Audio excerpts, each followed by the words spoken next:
ওকে, ঠিক আছে। আসসালামু আলাইকুম। তো আজকের ক্লাসে হঠাৎ করে একটা প্রসঙ্গক্রমে ফিলোসফিক্যাল কথা দিয়ে শুরু করতে চাই। কথা যেহেতু চলে আসছে, সেটা হলো সফল মানুষ আর ব্যর্থ মানুষের সংজ্ঞাটা। তো আমি সবসময় যেটা ধারণ করছি হৃদয়ের মধ্যে, সেটা হলো সফল মানুষের সংজ্ঞাটা, এটা পার্সন টু পার্সন ভেরি করে।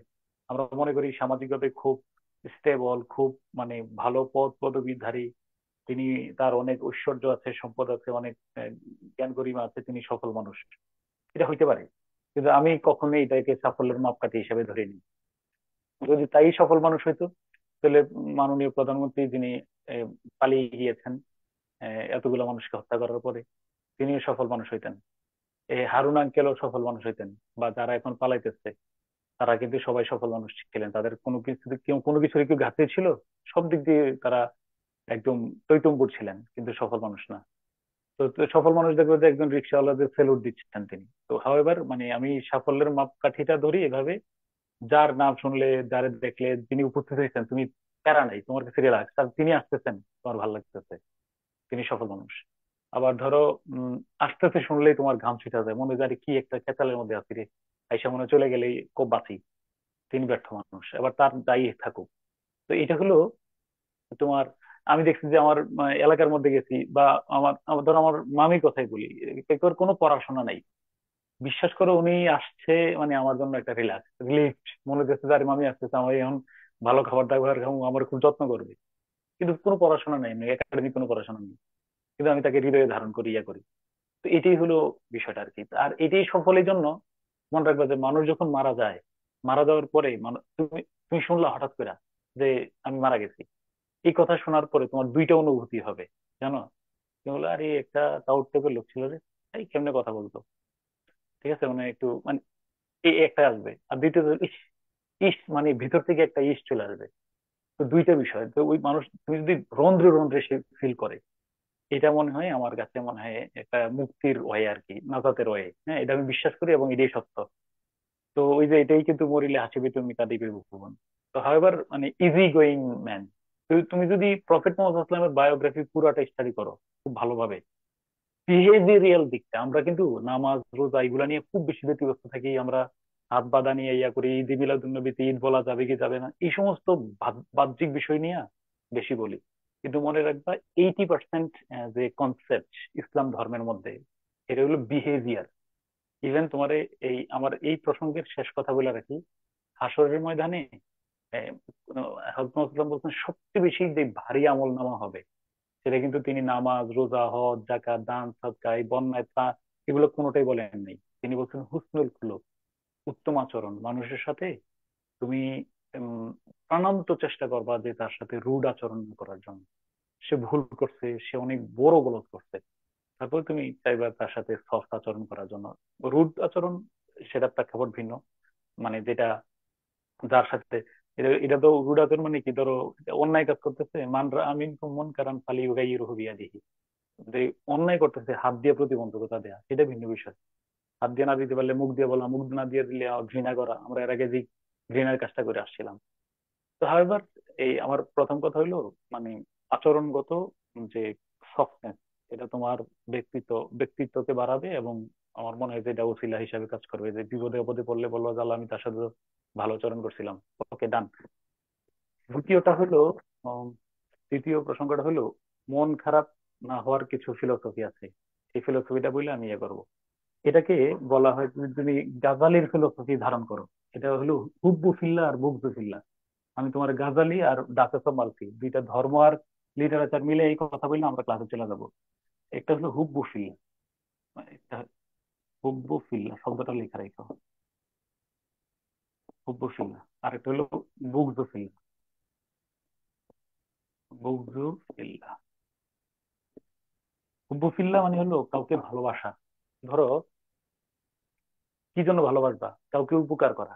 শোনো, ডাচেস অব মালফির লেখা, শুনো, ডাচেস অব মালফি, জন ওয়েবস্টারের লেখা।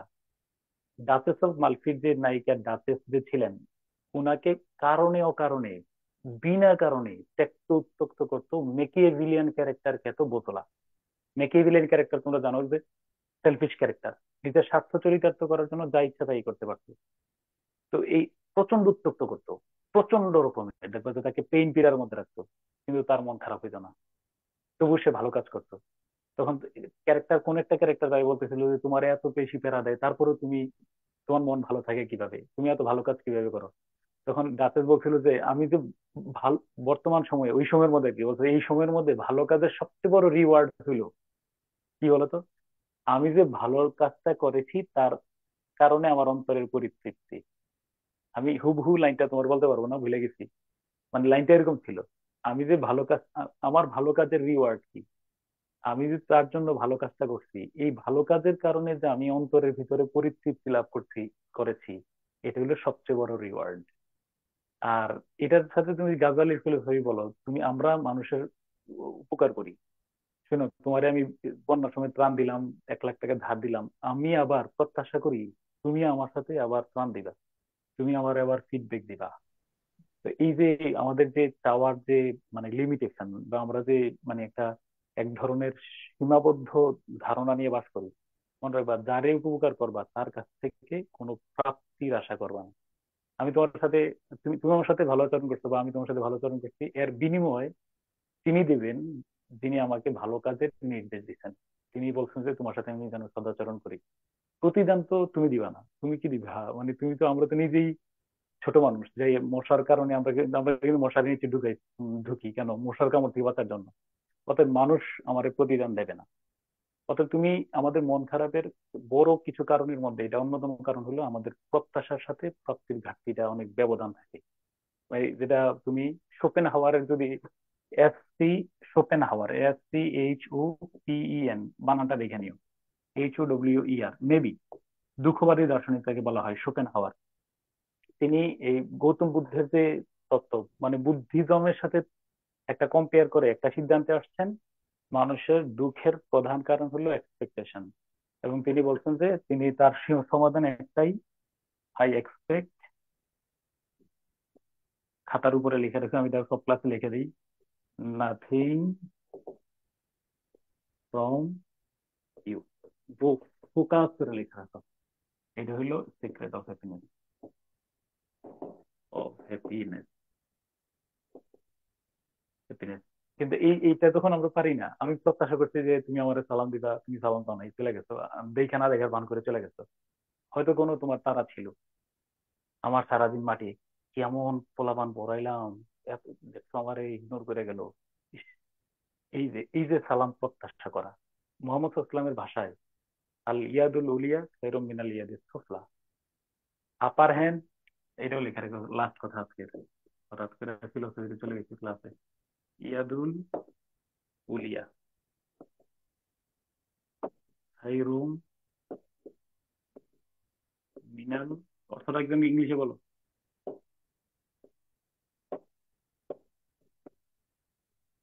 ইয়াদিস সুফলা, অর্থ কি বলো? এটা স্যার অনেক কঠিন ধারণ করা, স্যার অনেক কঠিন। আর চারটিখানি বিষয় না, তুমি এই এক্সপেকটেশন কমাই ফেলবা, তো এটা, এটা চর্চার বিষয়। Upper hand, upper hand is absolutely better than the LOWR, lower hand. অসাধারণ কথা, তুমি চিন্তা করছো? বলছে এটা না, শুধু আশা করে থাকবো মানুষ তোমারে আহার মিষ্টি মিষ্টি করে কথা বলবে, এটা বলে নাই, বলছে উপরে থাকো, তুমি কইব, তুমি বলবা, প্রত্যাশাটা কমাই ফেলো। এই যে আল ইয়াদুল উলিয়া খায়রুম মিনাল ইয়াদিস সুফলা, এটা বাদ দাও। আমারে দেন, আমার সাথে ভালো আচরণ করেন, আমার সালাম দেন, আমার টাকা পয়সা দেন, আমার ভাত পাক করে খাওয়াই দেন, হুম, এটা আগে তুমি খাও, আমার এটা আমি আছি। কি চিন্তা করছো ফিলোসফিটা কি? তো হাওয়েভার, ওই যে শোপেনহাওয়ারের সেই কথা, I expect nothing from you, তুমি সালাম দিবে না, ও আমার সাথে কথা মানে ও আমার চাহিদা মতো কাজ করবে না, এটা তো স্বাভাবিক, এটাই সৌন্দর্য। আমি বুঝতে পারছি তোমার। স্যার এখানে একটা কথা ছিল স্যার। হ্যাঁ, হ্যাঁ, স্যার একটা কথা ছিল স্যার, স্যার 2024 সালে দেশে যদি স্যার এরকম স্যার মানে খুব বিনয়ী হই, তাহলে স্যার এটা মানে হিতে উল্টা হয়ে যায় স্যার, তখন দেখা যায় মানুষের আরো অত্যাচারের শোনো, শিকার হতে হয়। শোনো, মানে একটু এটা লয়াল থাকতে হয়। সাংঘর্ষিক অবস্থাটা নিও না, নো নো। আমি তো একটা বলছি যে যখন অন্যায় দেখবা সেটাতে হাত দিয়ে প্রতিবাদ করবা, এটা তো হাদিসে আছে। কিন্তু তুমি তোমার ভাই বোন সবাইকে আমার প্রতিদ্বন্দ্বী বলো তুমি, আত্মীয় স্বজন সবাইকে প্রতিদ্বন্দ্বী?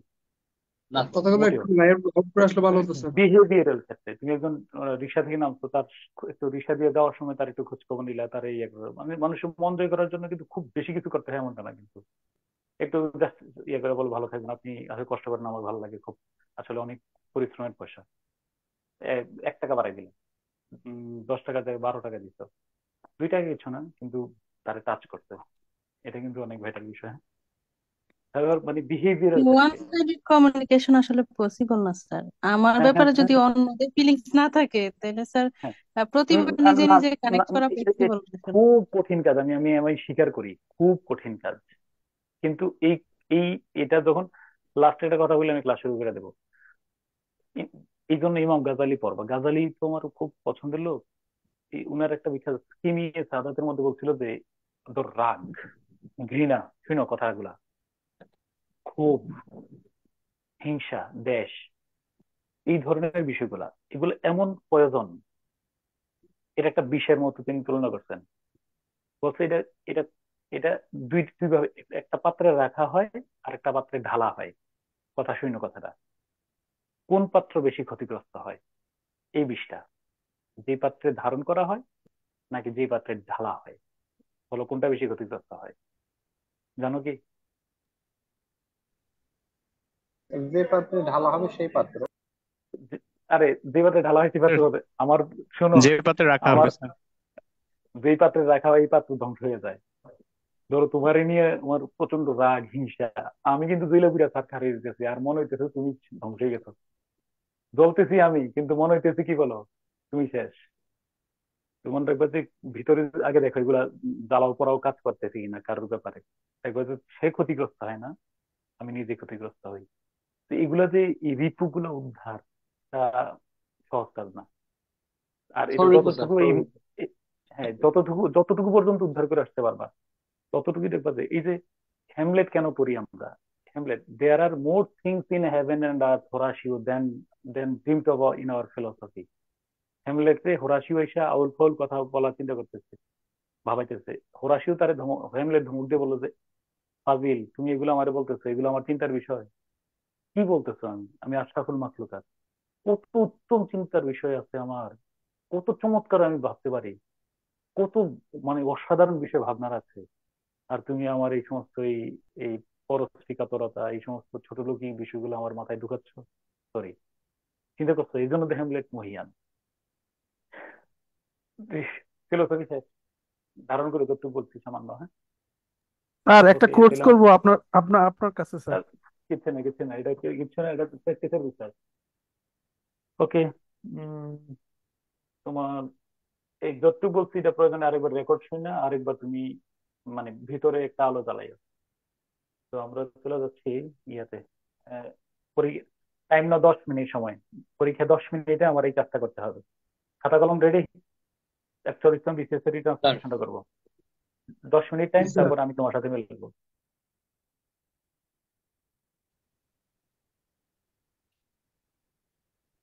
একজন একটু পড়ে শোনো দ্রুত, কারণ আমার হাতে কেউ লেখা শুরু করবে না। টাইম 10 মিনিট, আমি টাইম 10 মিনিট দেবো। আমি, হ্যাঁ, actually BCS Blue Bangla economy part 2 এর। means হ্যাঁ, extraction of the resources of sea for the growth of an economy. Hmm, Self তারপরে teacher. না, হ্যাঁ মানে টিচারের জন্য আমার জন্য জায়গা খালি রাখবো আর কি। Is there? তারপরে তারপর নাম্বার টু বাংলাদেশ হচ্ছে has Bangladesh settle. has settled maritime boundary disputes with Myanmar in 2012 and with India in 2014 through an arbitral arbitral method, method. Method, আচ্ছা হ্যাঁ। Number তারপরে three, it is estimated that Bangladesh has acquired 1,18,813 square kilometers of the Bay of Bengal. Number four, hmm, it is estimated that the resources from the sea of Bangladesh constitute 81% of the resources existing in its land territory. Number five, within the jurisdiction of Bangladesh, The sea is endowed with immense and precious natural resources, living and non-living. Hmm, Number 6, besides fish and other living animals, Bangladesh could also have gas fields, as it is reported that Myanmar has discovered discovered gas gas uh, field a on large it's gas area. field on its area of the sea. Hmm, Number 7, we need to preserve the ecosystems of the seas, which are reportedly being degraded at an unprecedented rate. And this is not an issue only for Bangladesh. Number 8, it should be addressed in cooperation with other countries. ওকে, আগে একটু পুরো পৃষ্ঠাটা একটু screenshot দাও, একটু screenshot দাও একটু kindly screenshot. আচ্ছা আমি একটু বড় করে দিই তাহলে। স্যার, আগে এই পিডিএফটি স্ক্রিনশট কি দাও। আমাদের দেওয়া হবে? এটা তো পরীক্ষার প্রশ্ন তোমাদের কাছে আছে। আগে এখন এখন জাস্ট এই মুহূর্তে একটু স্ক্রিনশট দাও আগে, স্ক্রিনশট। এখন ওর লেখা শুরু হয়নি, স্ক্রিনশট দিছো? স্যার গত ক্লাসের পিডিএফটা দিলে ভালো হতো। আচ্ছা ঠিক আছে, দিয়ে দেবো, এই দুইটা একসাথে দিয়ে দেবো আজকে, হ্যাঁ। জি স্যার, স্ক্রিনশট নিয়েছি 1 থেকে 4। চার, হ্যাঁ। আর 5 থেকে বাকি একটা স্যার স্ক্রিনশট দাও। বাকিগুলো দেন, তাহলে আমরা সেটাতে নিয়ে দাও নিই 5 থেকে, স্ক্রিনশট। হ্যাঁ 5 থেকে আর দাও, 5 থেকে একটা আর স্ক্রিনশট দাও। স্যার নিয়েছি। রেডি? 15 মিনিট আমি টাইম দেবো। এটা 10 মিনিট আমাদের হাতে, 10 মিনিটের মধ্যে দেখো করতে করতে পারতেছো। 10 মিনিট, দ্যাট মিনস আমি 12 মিনিট সময় দিলাম। এখন বাজে 11টা 43, মানে বাংলাদেশে হইলো 9টা 43। 9টা 43 থেকে 9টা 55 পর্যন্ত। কুইক, লিখতে থাকো। সবগুলা স্যার? হ্যাঁ হ্যাঁ, সবগুলো মানে এটার অনুবাদটা। 12 মিনিট সময় আমার হাতে আছে। রেডি? কেউ মিস করো না, কেউ যাইও না। বাসায় 2 ঘন্টা ইংরেজি পড়ার কথা, আমার সাথে পড়ো।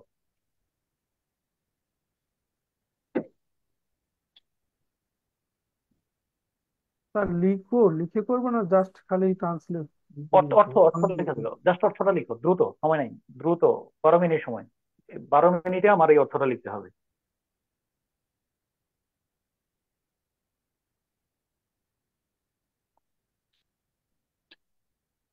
যেহেতু আরো 2 মিনিট বাড়াই দিলাম, 57তে আমরা সময় দিলাম, মানে 9টা 57 পর্যন্ত।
মধ্যে পড়েছে। 4 পর্যন্ত, হ্যাঁ, ওকে।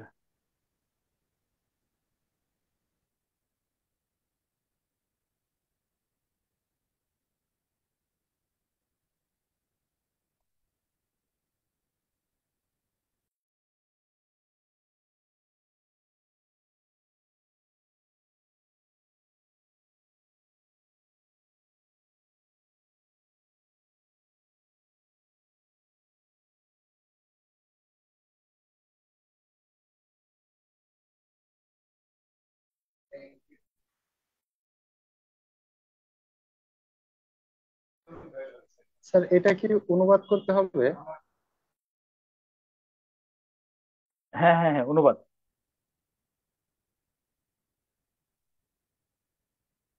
আরো কিন্তু 5-7 মিনিট টাইম আছে। আমার মনে হয় যে অনেকে আগে করে ফেলতেছে, আলহামদুলিল্লাহ।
তোমরা আছো তো?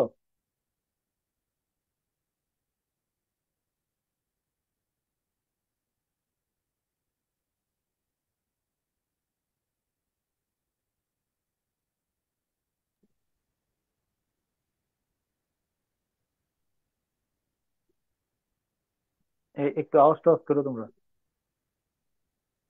জি স্যার, আছি স্যার। ঠিক আছে, ঠিক আছে। আর 2 মিনিট।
কি অবস্থা বলো? 8টা পর্যন্ত করছে স্যার। করছো? আর মানে আটকা পড়ে গেছো এমনটা, এমনটা এমন কেউ আছো? মানে এখনো শেষ হয় নাই? শেষ হয় নাই? এমনি বলো, ফ্লুয়েন্টলি বলো, সমস্যা নেই। তো মোটামুটি একটা দাঁড় করাইতে পারছি। করে ফেলছো, ওকে। ঠিক আছে, হ্যাঁ। তো তো এবার আমি কথা বলি। তোমরা একটু দেখো, মিলাই নাও, টিচারের পার্টটা লিখো। আমার আমার অংশটার সাথে তোমার যদি মিলা যায় আলহামদুলিল্লাহ, না মিললে একটু বললো, বা আমার চেয়ে যদি মনে করো যে আর একটু মাটা উম, মিল অমিল আছে, বেশি অমিল আছে, আবার বললো। তো আমরা এখানে রিট্রান্সলেশনের জন্য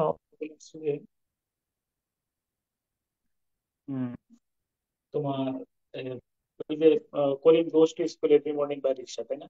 আর অনুবাদের ক্ষেত্রে আমরা কিন্তু বিশেষভাবে অর্থের দিকে নজর নজর রাখবো, গতিটার দিকে নজর রাখবো যেন গতিটা ভালো থাকে।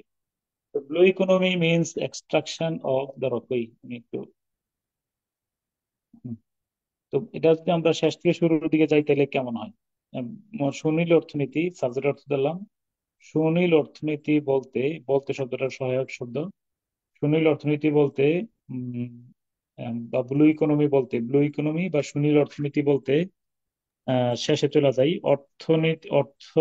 অর্থনীতির প্রবৃদ্ধির জন্য, মানে অর্থনৈতিক প্রবৃদ্ধির জন্য, অর্থনৈতিক প্রবৃদ্ধির জন্য সুনীল অর্থনীতি বলতে অর্থনৈতিক প্রবৃদ্ধির জন্য। ঠিক আছে। তারপরে সমুদ্রের সম্পদের, তাহলে আমরা বলতে পারি একসাথে যে সামুদ্রিক সম্পদের এক্সট্রাকশন মানে আহরণকে বোঝায়, আহরণকে বোঝায়। এটা কিন্তু অর্থটা না বুঝলে এটা কিন্তু আনএভয়েডেবল ওয়ার্ড। এই শব্দের অর্থ না জানলে তোমার মূল অর্থটা দাঁড় করাইতে সমস্যা হবে। তার তো এবার অর্থনৈতিক হচ্ছে যে প্রবৃদ্ধির সুনীল লক্ষ্য লিখেছি অর্থনীতি আমি। বলতে অর্থনৈতিক প্রবৃদ্ধির জন্য সামুদ্রিক তার লক্ষ্যে লিখছি। সম্পদের আহরণকে বোঝায়। ঠিক আছে। স্যার আমি যেটা লিখেছি ওটা কি একটু বলি স্যার, হয়েছে কিনা দেখার জন্য বলতো একটু, হ্যাঁ বলবো। বলো। সবুজ অর্থনীতি বলতে অর্থনীতির প্রবৃদ্ধির জন্য সমুদ্র সম্পদ আহরণকে বোঝায়। হ্যাঁ, অফকোর্স। ঠিক আছে।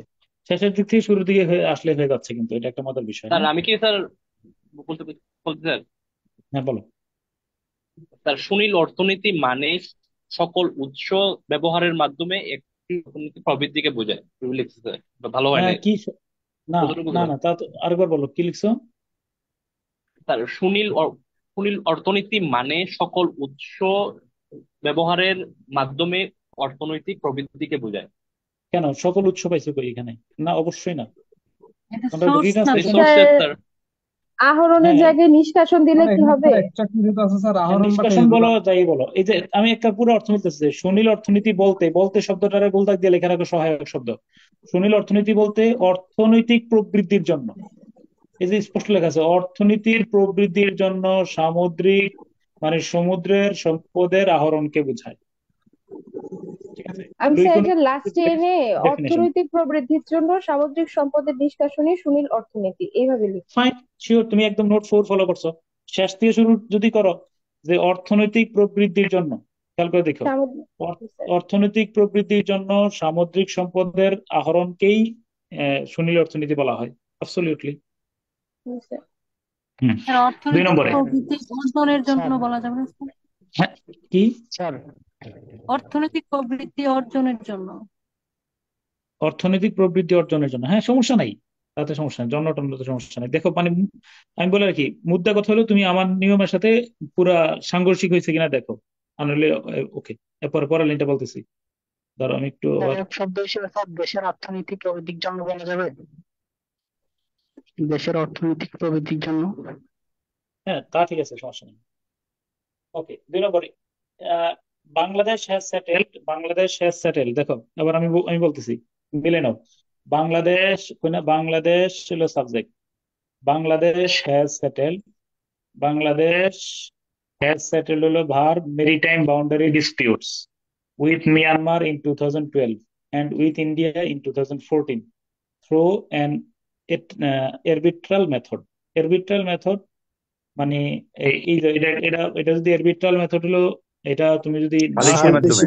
বিচারিক দাঁড়াও আমি বলে রাখি, প্রক্রিয়া। স্যার বিচার প্রক্রিয়া। আরবিট্রাল মেথড এগুলা স্যার পুরোটাই একটু হলো, বলেন। আমি এটা তুমি সালিসি পদ্ধতি তখনই বের করতে পারবা যদি তোমার ব্লু ইকোনমি সম্পর্কে বাস্তব জ্ঞান কিছুটা থাকে। তাহলে আমার মনে হয় যে আরবিট্রাল মেথডের সালিসি পদ্ধতি এই শব্দটা টার্মটা আসবে। আমি কি আমার কথাটা ঠিক আছে কিনা বলো? মানে ব্লু স্যার ইকোনমি বিচার সম্পর্কে জি স্যার তোমার বলা বাংলা যাবে। জ্ঞানটা থাকে, তখনই তোমার এই ধরনের প্রাসঙ্গিক শব্দটা আসবে। আমি কি ঠিক বলছি? জি জি স্যার। স্যার। একদম কারেক্ট। বাংলাদেশ, দেখো আমি বাংলাদেশের অর্থ করে ফেললাম আগে, আমার নিয়ম অনুযায়ী আমি শেষে চলে যাই। বাংলাদেশ সালিসি পদ্ধতির মাধ্যমে, বাংলাদেশ সালিসি পদ্ধতির মাধ্যমে। এরপর 2টা ঘটনা দিয়ে আছে, 2004-14 একটা ঘটনা, 2012 একটা ঘটনা। তাহলে আমি 12টাকে নিয়ে আসি, এন্ড দিয়ে 2টা ঘটনা বর্ণনা করছে, করিম এন্ড রহিম। তাহলে আমি কি করিম আনি? তাহলে 2012 সালে মিয়ানমারের সাথে এবং 2014 সালে ভারতের সাথে, তাই তো? এরপরে মেরিটাইম বাউন্ডারি ডিসপিউটস, সমুদ্র সীমা বিরোধ, সমুদ্র নিষ্পত্তি। সীমা বিরোধ সেটেল করেছে, মানে নিষ্পত্তি করেছে। তাহলে বাংলাদেশ সালিসি পদ্ধতির মাধ্যমে 2012 সালে মিয়ানমারের সাথে এবং 2014 সালে ভারতের সাথে সমুদ্র সীমা বিরোধ নিষ্পত্তি করেছে। আর আপত্তি আছে? স্যার স্যার স্যার আমি যেটা আমরা করেছি স্যার একটু বলি। বিচার প্রক্রিয়া বলছি স্যার, স্যার আমি বাকি সেন্টেন্স ঠিক আছে স্যার। অ্যাবসলিউটলি অ্যাবসলিউটলি, বিচার প্রক্রিয়া তো সালিসি পদ্ধতি। আমি বলছি যে সালিসি শব্দটা। স্যার হুম।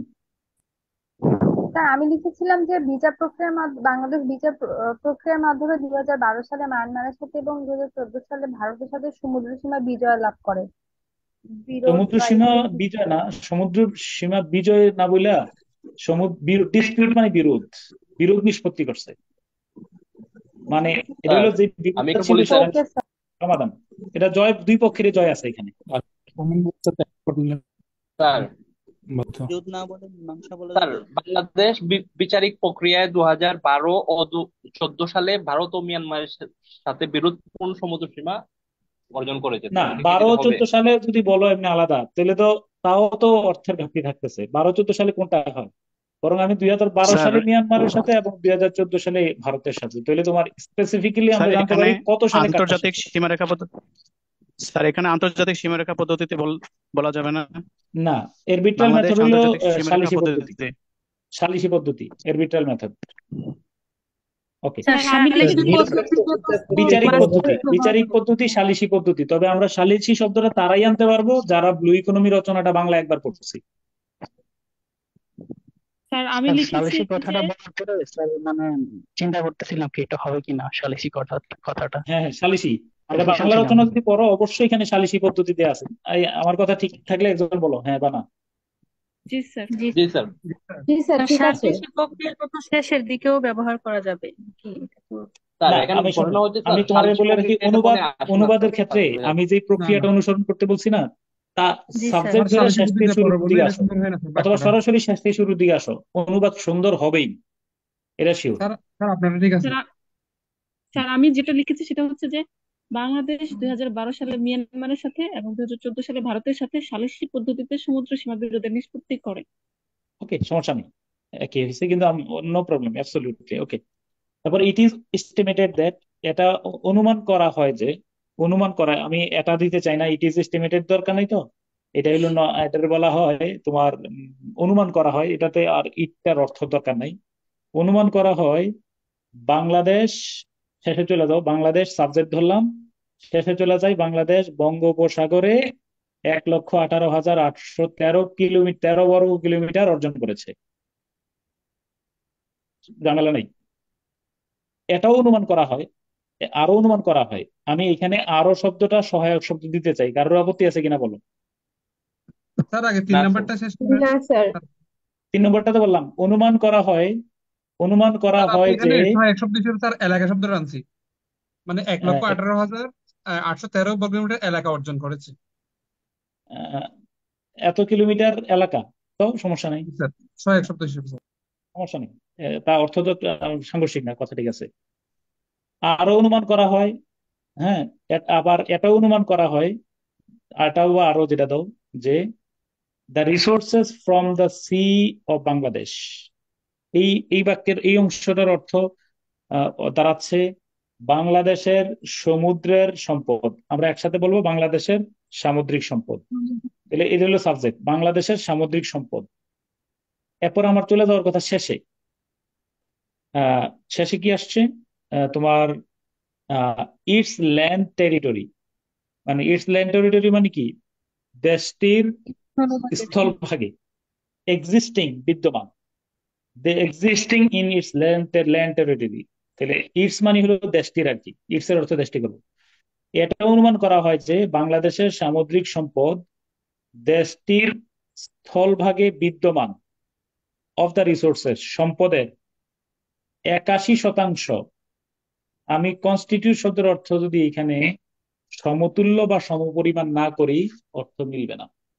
অর্থাৎ এই বাক্যের অর্থ হচ্ছে আহ এটাও অনুমান স্যার করা আমি হয়, স্যার এটা আমি একটু এটাও অনুমান অনুমান করছি করা হয়, তার আমি বলি এটাও অনুমান করা হয় বাংলাদেশের সামুদ্রিক সম্পদ দেশটির স্থলভাগের, কি বলো, স্থলভাগে বিদ্যমান সম্পদের 81% সমপরিমাণ।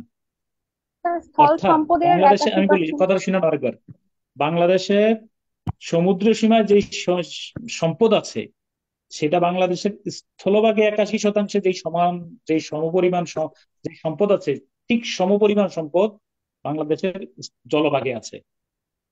এবার বলো, এখানে অনেকে তালগোল পাকাইছো আমি জানি, কারণ স্যার আমি কনস্টিটিউট করেছি এটা অনুমান স্যার করা একটু হয় যে বলবো স্যার। বাংলাদেশের সমুদ্র থেকে প্রাপ্ত সম্পদের পরিমাণ স্থলভাগে বিদ্যমান সম্পদের 81%। কেন প্রাপ্ত সম্পদ পাইছো কই আমাদের? স্যার স্যার আমি এই যে একটু লিখছি যে এটা ধারণা স্যার করা হয় যে রিসোর্সেস অফ সি। বাংলাদেশে বিদ্যমান স্থল সীমানার মধ্যে ধারণকৃত 81% সম্পদের কি বলে 81% সম্পদ সমুদ্রে রয়েছে। না, সমুদ্র রয়েছে তো না। আরেকবার খুব ভালো করে খেয়াল করে দেখো, ইট ইজ এস্টিমেটেড দ্যাট, এটা অনুমান করা যায় তার the resources from the sea of Bangladesh. বাংলাদেশের, তুমি যদি বলো বাংলাদেশের 81% ইয়া সমুদ্রে আছে, তাহলে কেমনে হইল? মানে এটা হলো তোমার কনস্টিটিউট শব্দটার স্থলভাগে এখানে উপযোগী ধারণকৃত একটা স্যার, অর্থ ধারণ করতে স্থল, হবে। হ্যাঁ স্থলভাগে স্যার ধারণকৃত। আমি সমপরিমাণ লিখি। হ্যাঁ, সমুদ্রে সমপরিমাণ রয়েছে। বা সমতুল্য শব্দটা এটা এটা এখানে বেশি খাপ খাবে। স্যার অন্য আবার একটু যেটাই করো বলবেন অর্থটা প্লিজ। সিম্পল অর্থ। স্যার আবার একটু বলবেন প্লিজ স্যার। আমি আবার বলি, দেখো, এটাও অনুমান করা হয়, খেয়াল করে দেখো, আগের লাইনে বলছে এটা অনুমান করা হয় যে বাংলাদেশ এত কিলোমিটার, এত বর্গ কিলোমিটার অর্জন করছে, নতুন ভাবে অর্জন করছে, কোনো সমস্যা নাই। এটাও অনুমান করা হয় যে বাংলাদেশের সামুদ্রিক সম্পদ, খেয়াল করে দেখো, the resources from the sea of Bangladesh, বাংলাদেশের সামুদ্রিক সম্পদ দেশটির স্থলভাগে বিদ্যমান, তো এক্সিস্টিং বিদ্যমান সম্পদের 81%, মানে কনস্টিটিউট, মানে এখানে কনস্টিটিউট অর্থ যাই হোক, এখানে যদি সমান। সমতুল্য বা সমপরিমাণ অর্থ না করো, অর্থ সাংঘর্ষিক হবে। জি স্যার। স্যার এমন করলে হবে? স্যার এটাও স্যার অনুমেয় তাহলে যে এখানে কনস্টিটিউট বাংলাদেশের এক্স্যাক্টলি সমুদ্র কোনটা হতে হলো? প্রাপ্ত সম্পদের একজন একজন পরিমাণ। একজন করে বলো, এখানে এটা এই বাক্যটাতে আমি জানি অনেকে ঝামেলা করতে পারো, জাস্ট একজন একজন করে। স্যার এভাবে করলে হবে কিনা যে এটাও এছাড়াও অনুমেয় যে বাংলাদেশের সমুদ্র হতে প্রাপ্ত সম্পদের পরিমাণ স্থল সীমায় প্রাপ্ত সম্পদের প্রায় 81%। 81% সমান, ঠিক আছে। প্রাপ্ত বলতে আছে আর কি, মানে এটা প্রাপ্ত বলতে আছে, মানে 81%, বাংলাদেশের সমুদ্র, বাংলাদেশের স্থলভাগে 81% যেই পরিমাণ সম্পদ আছে, সেই পরিমাণ সম্পদ বাংলাদেশের সমুদ্র সীমায় আছে। জি স্যার, ওকে, ক্লিয়ার হয়েছে স্যার। তারপরে তাহলে এখানে কি স্যার তাহলে এখানে কি ওই যে বাংলাদেশের মূল ভূখণ্ডের 81% মানে সম্পদ এই সামুদ্রিক সম্পদ না? হুম, হ্যাঁ, আমি তোমার আরেকবার বলি, কারণ এদিকে দেখো, আমি আমার- আমি তোমার কথা বলি, বাংলাদেশের সমুদ্রের মধ্যে 81%, বাংলাদেশের সমুদ্র সীমায় 81, বাংলাদেশের যে স্থলভাগে, আহ, স্থলভাগে 81% আহ, যে সম্পদ, 81% সমপরিমাণ সম্পদ কোথায় আছে বলো? মানে বাংলাদেশের জলভাগে, বাংলাদেশের জলভাগের সম্পদ যা আছে, এটা স্থলভাগের কত পার্সেন্ট? 81%। 81%। 81% নাকি 1% সমতুল্য? সমতুল্য স্যার। 81% এর সমতুল্য। 1%। বাংলাদেশের স্থলভাগে 81% সম্পদ ইকুয়াল টু, কি বলো, এই তো এখানে স্থলভাগের তুলনা করছে পুরো, সমতুল্য হবে। হ্যাঁ, স্থলভাগের পুরো সম্পদটা এখানে প্রায় 81%, বিশাল সম্পদ। ওকে, লাস্ট, স্যার তারপরে বুঝতে হলো পারছি স্যার, স্থলভাগে যদি কোনো কিছু হইতো তাইলে আর সমতুল্য সমপরিমাণ উল্লেখ করতে হইতো না। না না না যেহেতু না, মানে এটা তো সামুদ্রিক সম্পদ আর স্থল সম্পদ দুইটা আলাদা, এই জন্য সমপরিমাণ বা সমতুল্যটা বলতে হ্যাঁ, হবে। স্যার আপনার উইদিন দ্য কথা আস্তে আস্তে স্যার। দেখো, the sea is endowed with immense and precious natural resources living, তাহলে আমরা অর্থটা কি কি হচ্ছে? Within the jurisdiction of Bangladesh, তাহলে উইদিন দ্য জুরিসডিকশন তাহলে এই লাইনটার অর্থ তোমরা কি করছো আমি জানি না, আমি বলতে চাই এখানে আমি সহজ বা within the jurisdiction of Bangladesh মানে হলো বাংলাদেশের সমুদ্র সীমানা, মানে বাংলাদেশের সমুদ্র সীমানা, মানে বাংলাদেশের সমুদ্রের এলাকাটা। জুরিসডিকশন অর্থ কি?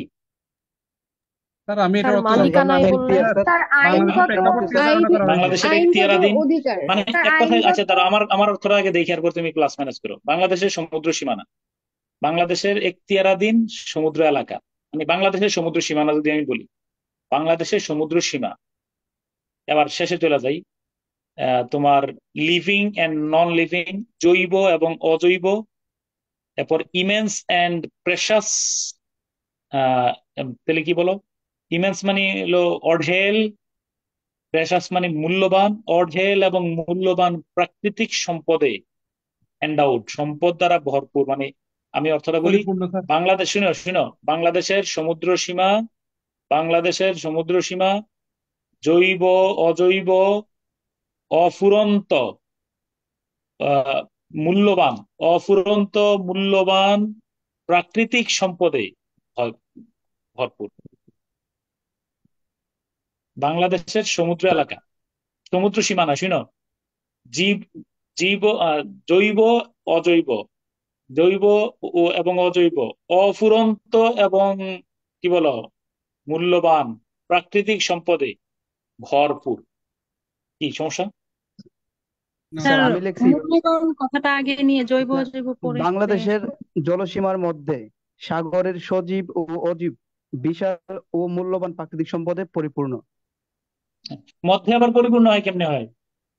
মধ্যে দিলে তো দেখো এখানে একটা তোমার লাইনের মধ্যে বাক্যের একটু সাবলীলতা জলসীমায় ঘাটতি দিব আছে। তাহলে স্যার, স্যার হ্যাঁ, জলসীমায় দিব বাংলাদেশের তাহলে। সামুদ্রিক অঞ্চলটা, বাংলাদেশের সামুদ্রিক অঞ্চল, বুঝছো কিনা? বাংলাদেশের জি সমুদ্র স্যার। সীমা, এই শেষ থেকে অর্থ করলে যে বললাম অর্থ সুন্দর হয়, এটা তুমি আরেকটা প্রমাণ দেখো। জৈব, অজৈব, এরপরে কি বলো, উম, মু- আহ, অফুরন্ত এবং মূল্যবান প্রাকৃতিক সম্পদে ভরপুর, স্যার আমি টইটুম্বুর। একটু বলি, হ্যাঁ, এই আইনগত অধিকারের মাধ্যমে বাংলাদেশের সমুদ্র সীমা অপরিমেয় এবং মূল্যবান প্রাকৃতিক সম্পদ, জীবিত এবং নির্জীব সম্পদের অধিকারী হয়েছে। এভাবে অধিকারী মিলাই, হয়েছে না তো, সম্পদটা মানে ভরপুর, ভরপুর, অধিকারী হয় নাই। এন্ডাউড মানে হলো টইটুম্বুর, মানে স্যার আমরা সমৃদ্ধ। যে এই রায়ের মাধ্যমে এক্সট্রা এরিয়াটা পেলাম, তখন আমাদের সম্পদটা আর একটু বাড়লো হ্যাঁ আর কি, ঠিক আছে, আমি তোমার ওইটা আমি এভাবে মেনে নেবো, কিন্তু এটা তোমার কথার সাথে আমি একমত, স্যার অর্থটার এন্ডাউড সাথে অর্থ টইটুম্বুর সহজ মানে স্যার, পরিপূর্ণ উইদিন দ্য এটা অর্থ। Jurisdiction of Bangladesh. জুরিসডিকশন শব্দের অর্থ কি? আমি আর এটা খেয়ালে করি নাই। আবিধানি অর্থ কি? স্যার স্যার এটার অর্থ অধীন। হচ্ছে স্যার আইনগত আইনগত অধিকার। ভাবে, স্যার আইনগত ভাবে। স্যার এখতিয়ার বোঝায় স্যার, এমনি আদালতের পাশেই।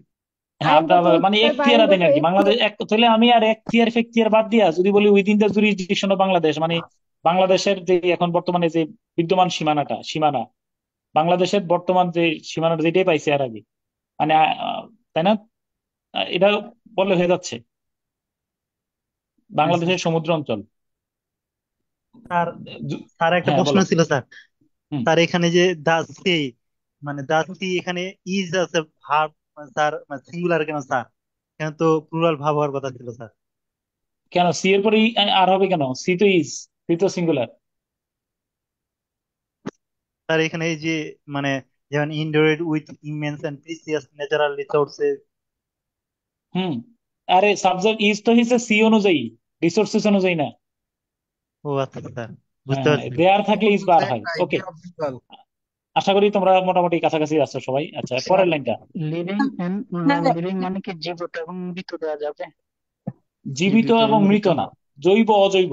জীবিত আর মৃত সুন্দর, আমার কাছে মনে হয় যে নন লিভিং তো জড় আর কি, আর এখানে নির্জীব লিভিং দেয়া এন্ড নন যেতে লিভিং পারে। মনে হয় জৈব অজৈবটা সবচেয়ে সুন্দর হয়। স্যার একটু আপনি স্যার একটু পুরোটা একটু বলেন না স্যার। আমি আবার বললাম, আমি যে অর্থটা করছি, বাংলাদেশের সমুদ্র সীমা, বাংলাদেশের এখতিয়ারাধীন সমুদ্র সীমানা, এটা বললাম আর কি, উইদিন দ্য, এটার প্রথমে অর্থ করলাম বাংলাদেশের এখতিয়ারাধীন সমুদ্র সীমানা। এরপরে চলে গেলাম, এই যে পুরাটাই সি থেকে এই পর্যন্ত পুরাটা সাবজেক্ট অর্থ ধরে নিলাম আর কি। হ্যাঁ, এই যে দা সি, জৈব এবং অজৈব, এরপরে হলো অফুরন্ত এবং মূল্যবান প্রাকৃতিক সম্পদ দ্বারা, দ্বারাটা লাগবে না, প্রাকৃতিক সম্পদে টইটুম্বুর। সুন্দর হয়েছে ঠিক আছে, স্যার, অনেক সুন্দর হয়েছে স্যার। ওকে। বিসাইডস, স্যার স্যার হ্যাঁ ওইখানে বলো। যে স্যার জৈব জৈব আর আহ, মানে আমি বলি স্যার আমি কিভাবে লিখছি। হুম, বাংলাদেশের অধিভুক্ত সমুদ্র সীমানা বিপুল ও মূল্যবান জৈব জৈব প্রাকৃতিক সম্পদে ভরপুর। সে সে অ্যাবসলিউটলি কোনো সমস্যা নেই। বিপুল ও মূল্যবান মানে জৈব জৈব এবং যারা, তো আমরা আগেবারে নিতে পারি, সমস্যা নেই। Thank you. হ্যাঁ, okay sir. Okay. Besides fish and other animals, Bangladesh could have also gas fields, as it reported that Myanmar has discovered a large gas field on its কি বলো, এরিয়া অফ দ্য সি। হ্যাঁ। তাহলে এখন সাবজেক্টের পূর্বে কমা দ্বারা অংশটা আমরা অনুবাদ করে ফেলার কথা। তো মাছ এবং কি বলো অন্যান্য জীবিত প্রাণী ছাড়াও, সাবজেক্টের পূর্বে as far as I know Rushad দিয়ে একটা বাক্য ছিল 4 নম্বর মডেলে। তাহলে সাবজেক্টের পূর্বে অংশটা অনুবাদ করে ফেললাম। মাছ এবং অন্যান্য জীবিত প্রাণী ছাড়াও, মাছ এবং অন্যান্য জীবিত প্রাণী ছাড়াও বাংলা, এবার সাবজেক্ট হলো বাংলাদেশ। ঠিক আছে কিনা? বাংলাদেশের আহ কি বলো, বাংলাদেশের কি থাকতে পারে বলো, Bangladesh could have also gas field। Gas আমি এখানে গ্যাস বলতে ক্ষেত্র চাই বাংলাদেশের গ্যাস ক্ষেত্র সমুদ্র স্যার। সীমায়, এই সমুদ্র সীমাটা আমি সহায়ক শব্দ ব্যবহার করছি, বাংলাদেশের সমুদ্র সীমায় গ্যাস গ্যাস ক্ষেত্র থাকতে পারে। দাঁড়ি, স্যার পেতে পারে হবে। পেতে পারে, থাকতে পারে, সমস্যা নেই। কুড হ্যাভ অলসো থাকতে পারে, পেতে পারে, সমস্যা নেই। বাংলাদেশের সমুদ্র সীমা, এগুলো আমি এটা যোগ করছি, অথবা বাংলাদেশ। তাহলে বিসাইডস ফিশ এন্ড, তাহলে অর্থটা আমি করতেছি মাছ এবং অন্যান্য জীবিত প্রাণী ছাড়াও বাংলাদেশের সমুদ্র সীমায় গ্যাস ক্ষেত্র থাকতে পারে, অথবা বাংলাদেশ গ্যাস ক্ষেত্র পেয়ে থাকতে পারে। ওকে, আমি আমার মতো করে চিন্তা করতে চাই। অ্যাজ ইট রিপোর্টেড, দাড়ি দিয়ে ফেলো, দাড়ি দিয়ে ফেলো। অ্যাজ ইট রিপোর্টেড মানে কি? যেমনটি বলা হয় যেহেতু যেমনটি খবরে দেখা প্রকাশিত গেছে হয়েছে। অ্যাজ ইট রিপোর্টের অর্থ আমি স্যার আমার আমি এক আমার বাক্যে ল্যাঙ্গুয়েজ করছি দিলে স্যার। আমি স্যার যেমনটি লিখেছি খবরে যেহেতু দেখা প্রকাশিত গেছে। হয়েছে, তার যেমনটি প্রতিবেদন খবরে অনুযায়ী যদি প্রকাশিত ডিরেক্ট হয়েছে যে, বুঝছো কিনা, যেমনটি খবরে প্রকাশিত হয়েছে। অ্যাজ ইজ রিপোর্টেড অর্থটা এটাই সুন্দর হয়, খবরে প্রকাশিত হয়েছে যে।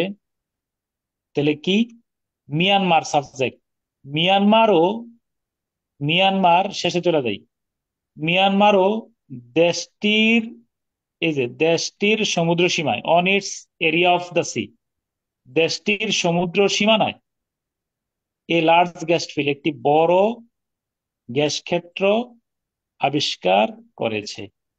তাহলে আমার কথাটা আরেকবার শুনো, যারা একটু আমার লিখতেছো বা লেভেল, আমি বলতে চাচ্ছি মাছ এবং অন্যান্য জীবিত প্রাণী ছাড়াও বাংলাদেশের সমুদ্র সীমায়, সমুদ্র সীমা ইংরেজি নাই, এটা আমাদের সহায়ক শব্দ নেওয়া যায়, এটাই বলছি। বাংলাদেশের সমুদ্র সীমায় গ্যাস ক্ষেত্র থাকতে পারে, কারণ অ- খবরে প্রকাশিত হয়েছে যে, কারণ খবরে প্রকাশিত হয়েছে যে মিয়ানমারও, মিয়ানমারও ওই ওটাও আমার সহায়ক শব্দ, মিয়ানমারও কি বলো, ও না দাও তাতে সমস্যা নাই, মিয়ানমার দেশটির সমুদ্র সীমায়, দেশটির অফ দা সি, এই যে ইটস এর অর্থ হলো দেশটি দেশটির সমুদ্র সমুদ্র সীমায় সীমায় বললে সুন্দর হয় না স্যার। একটি তার বড় দেওয়া গ্যাস যাবে। ক্ষেত্র খুঁজে পেয়েছে। স্যার ডান, হ্যাঁ। স্যার আমি এক দেশটির বাক্যে করছি স্যার। এক সমুদ্র বাক্যে সীমায়। সমস্যা হবে স্যার? স্যার এক বাক্যে করেছিলাম স্যার। কোনো সমস্যা নেই, এক বাক্য করো বা হ্যাঁ অবশ্যই সমস্যা। কি সমস্যা? স্যার আমি কোনো সমস্যা এখানে নেই, আমার বলো, হচ্ছে বলে দাও। মায়ানমার, স্যার মায়ানমার যেমন তাদের সমুদ্র সীমায় বৃহৎ গ্যাস ক্ষেত্র আবিষ্কার করেছিল, ঠিক তেমনি মাছ এবং অন্যান্য জৈব প্রাণী ছাড়াও বাংলাদেশের গ্যাস ক্ষেত্র পাওয়ার সম্ভাবনা রয়েছে। হুম, হ্যাঁ, তুমি কিন্তু স্যার এক আমারটা বাক্যে বলি করছো। স্যার। এবার তুমি শোনো, আমি যে 2 বাক্যে অনুবাদ করছি, অনুবাদ কিন্তু তোমারটা অ্যাবসলিউটলি রাইট। এই বাক্যটাতে আমি 2 বাক্যে করার কারণে এবার বলো কোনটাতে একটু বেশি ফোর্স পাওয়া যায়। স্যার আপনার কথা। বুঝছো কিনা বিষয়টা? মানে ওই যে চিন্তা করে দেখবা যে আমার গতি ভালো থাকে কোনটা, কোনটা কথা হলো গতি ভালো থাকাটা। ওকে, স্যার ইউ আর আমারটা গুড। বলি স্যার। ওকে, স্যার হুম, এভাবে করলে হয় না স্যার স্যার, মাছ এবং যেহেতু অন্যান্য জীবন্ত ইতিমধ্যে প্রাণী ছাড়াও হুম, বাংলাদেশের জলসীমায় গ্যাস ক্ষেত্র থাকতে পারে, যেমনটা ফাইন, দেখা যাচ্ছে মায়ানমার তার জলসীমায় একটি বৃহৎ গ্যাস ক্ষেত্র আবিষ্কার করেছে। অ্যাবসলিউটলি। স্যার এভাবে ওই করলে কেমন হয়? যেহেতু ইতোমধ্যেই মিয়ানমার তার সমুদ্র সীমার মধ্যে বৃহত্তর গ্যাস ক্ষেত্র আবিষ্কার করেছে, দ্বিতীয় বাক্যটা। হুম, হ্যাঁ, শিওর শিওর, কোনো সমস্যা নেই। সেহেতু বাংলাদেশও তুমি বলতে পারো, সেহেতু বাংলাদেশও তার জীবিত প্রাণী এবং মাছ এবং জীবিত প্রাণী ছাড়াও কি বলো না, গ্যাস ক্ষেত্র খুঁজে পেতে পারে, কোনো সমস্যা নেই। স্যার প্রথমটা ঠিক আছে, মানে দ্বিতীয় সেন্টেন্সটা আর কি? যেহেতু ইতিমধ্যেই মিয়ানমার তার সমুদ্র সীমার মধ্যে একটি বৃহত্তর গ্যাস ক্ষেত্র আবিষ্কার করেছে, হুম, দ্বিতীয় সেন্টেন্স। হ্যাঁ, হ্যাঁ, যেহেতু যদি দ্বিতীয় সেন্টেন্সটা আগে আনো তাহলে পরের সেন্টেন্স সেহেতু বাংলাদেশও তার সমুদ্র অঞ্চলে, বাংলাদেশও দেশটির সমুদ্র অঞ্চলে মাছ এবং অন্যান্য জীবিত প্রাণী ছাড়াও গ্যাস ক্ষেত্র খুঁজে পেতে পারে। বুঝছো কিনা? Code have. G sir, okay, clear. we need to preserve the ecosystem of the seas which are reportedly being degraded at an unprecedented rate, and this is not an issue of Bangladesh, for only for Bangladesh. We need to preserve, তাহলে আমাদের সমুদ্রের বাস্তু সংস্থান, তাহলে আমাদেরকে ওই অর্থ আমাদেরকে বলতে বলা উচিত, আমাদেরকে আমাদেরকে সংরক্ষণ করতে হয়। সমুদ্রের বাস্তু সংস্থান কি করতে হবে বলো? সংরক্ষণ করতে হবে। সংরক্ষণ করতে হবে। হ্যাঁ, একটা বাক্য শেষ। তাহলে আমাদেরকে সামুদ্রিক সমুদ্রের বাস্তু বাস্তু সংস্থান সংরক্ষণ করতে হবে, যেটি আনপ্রেসিডেন্টেড রেট, শেষ থেকে অনুবাদ করতেছি, যেটি অভূতপূর্ব ভাবে, নজিরবিহীন ভাবে, লাগামহীন ভাবে স্যার, হ্যাঁ, লাগামহীন ভাবে। লাগামহীন ভাবে, নজিরবিহীন ভাবে, অভূতপূর্ব ভাবে, অপ্রত্যাশিত। আশঙ্কাজনক হারে, অপ্রত্যাশিত ভাবে, আশঙ্কাজনক হ্যাঁ, হারে, হ্যাঁ, যেটাই বলো, আশঙ্কাজনক হারে, একই কথা সব, ক্ষতিগ্রস্ত স্যার হচ্ছে। নজিরবিহীন ভাবে, এটা স্যার সবচেয়ে বেস্ট। নজিরবিহীন ভাবে, অভূতপূর্ব, নজিরবিহীন শব্দটা সুন্দর, নজিরবিহীন ভাবে মানে ধ্বংসপ্রাপ্ত, ক্ষতিগ্রস্ত, বিনষ্ট হচ্ছে। ওকে, আর এই সমস্যাটি শুধু বাংলাদেশের জন্য, এই সমস্যা শুধু বাংলাদেশেরই নয়, আর অথবা এটি শুধু বাংলাদেশেরই সমস্যা নয়। This is not in issue only for Bangladesh. এটি শুধু বাংলাদেশেরই সমস্যা নয়, ঠিক আছে স্যার কিনা? ইস্যু রাখা যাবে, ইস্যু। ইস্যু শব্দের অর্থ হলো সমস্যা, এখানে সমস্যা শব্দ অ্যাপ্রোপ্রিয়েট, তাই না? নাকি স্যার বলো? রিপোর্টেডলি বিং ডিগ্রেডেড অর্থ কি স্যার এখানে? রিপোর্টেডলি শব্দের অর্থ হলো ওই যে তথ্য মতে আর কি, রিপোর্টেডলি মানে হলো তথ্য মতে। তো যা স্যার একটু তথ্য আগে মতে বললেন স্যার একটু আগে। এই খবরে স্যার প্রকাশিত ওই যে প্রতিবেদন থেকে জানা যায় আর কি, এটা হলো রিপোর্টেডলি, স্যার যা ওই যে তথ্য এটি মতে শুধুমাত্র নজিরবিহীন ভাবে তোমার ধ্বংসপ্রাপ্ত হচ্ছে। বুঝছো? স্যার জি ওই যে স্যার। আহ, এইটা কি হচ্ছে, এটি শুধুমাত্র বাংলাদেশের জন্য চিন্তার বিষয় নয়, এটা হচ্ছে বলা হ্যাঁ, যায় যে অবশ্যই চিন্তার সেক্ষেত্রে সমস্যা, এটি শুধু বাংলাদেশেরই চিন্তার বিষয় না। ইট should B addressed in a cooperation, চিন্তা বা সমস্যা একই হবে, নেতিবাচক শব্দ আর কি। ইট should B addressed in cooperation with other countries, এটিকে শেষে চলে যাও, অন্যান্য দেশের সহযোগিতায়। শুড বি অ্যাড্রেসড অর্থ কি বলো? মোকাবেলা এই করা উচিত। সমস্যার সমাধান করতে হবে। সলভ, কাজ মানে করা উচিত। অ্যাড্রেস করা, দেখছেন এটা কিন্তু সলভ শব্দটা সুন্দর হয়, S L V D, solve, it should be solve. হ্যাঁ, তাহলে এটিকে অন্যান্য দেশের সহযোগিতায় সমাধান করা উচিত। তাহলে আমি পুরো অর্থটা একবার একটু পড়ে শোনাও তো, আমি একবার পুরোটা অর্থ আবার পুরোটা আমি বলে রাখি, অনুবাদ করার পরে কিন্তু চলে যাবে না দৌড়ে, অনুবাদ করার পরে আবার পুরোটা একবার পড়বা ভালো করে। তাহলে অর্থটা কি সাত দাঁড়াচ্ছে? নাম্বারটা হচ্ছে আবার একটু বলতেন স্যার, হ্যাঁ, আমি সাত আমার নাম্বারটা। আরেকবার রিভাইজ করে দিতেছি, দেখো লাস্টটা মিলে কিনা, দেখো দেখো আরেকবার, লাস্ট টাইম।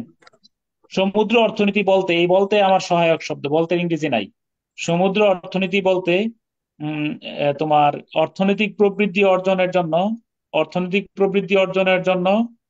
সামুদ্রিক সম্পদের আহরণকে বোঝায়, অথবা উম অর্থনৈতিক প্রবৃদ্ধি অর্জনের জন্য সামুদ্রিক সম্পদের আহরণকেই ব্লু ইকোনমি বলা হয়। স্যার বাংলাদেশ, আহরণ ও সঠিক ব্যবহার বলা যাবে? আহরণ ও সঠিক ব্যবহার কে বোঝায়? না, এক্সট্রাকশন মানে আহরণ, সঠিক ব্যবহার করবার না করবা এটা হলো পরের বিষয়, আহরণটা হলো চলবে।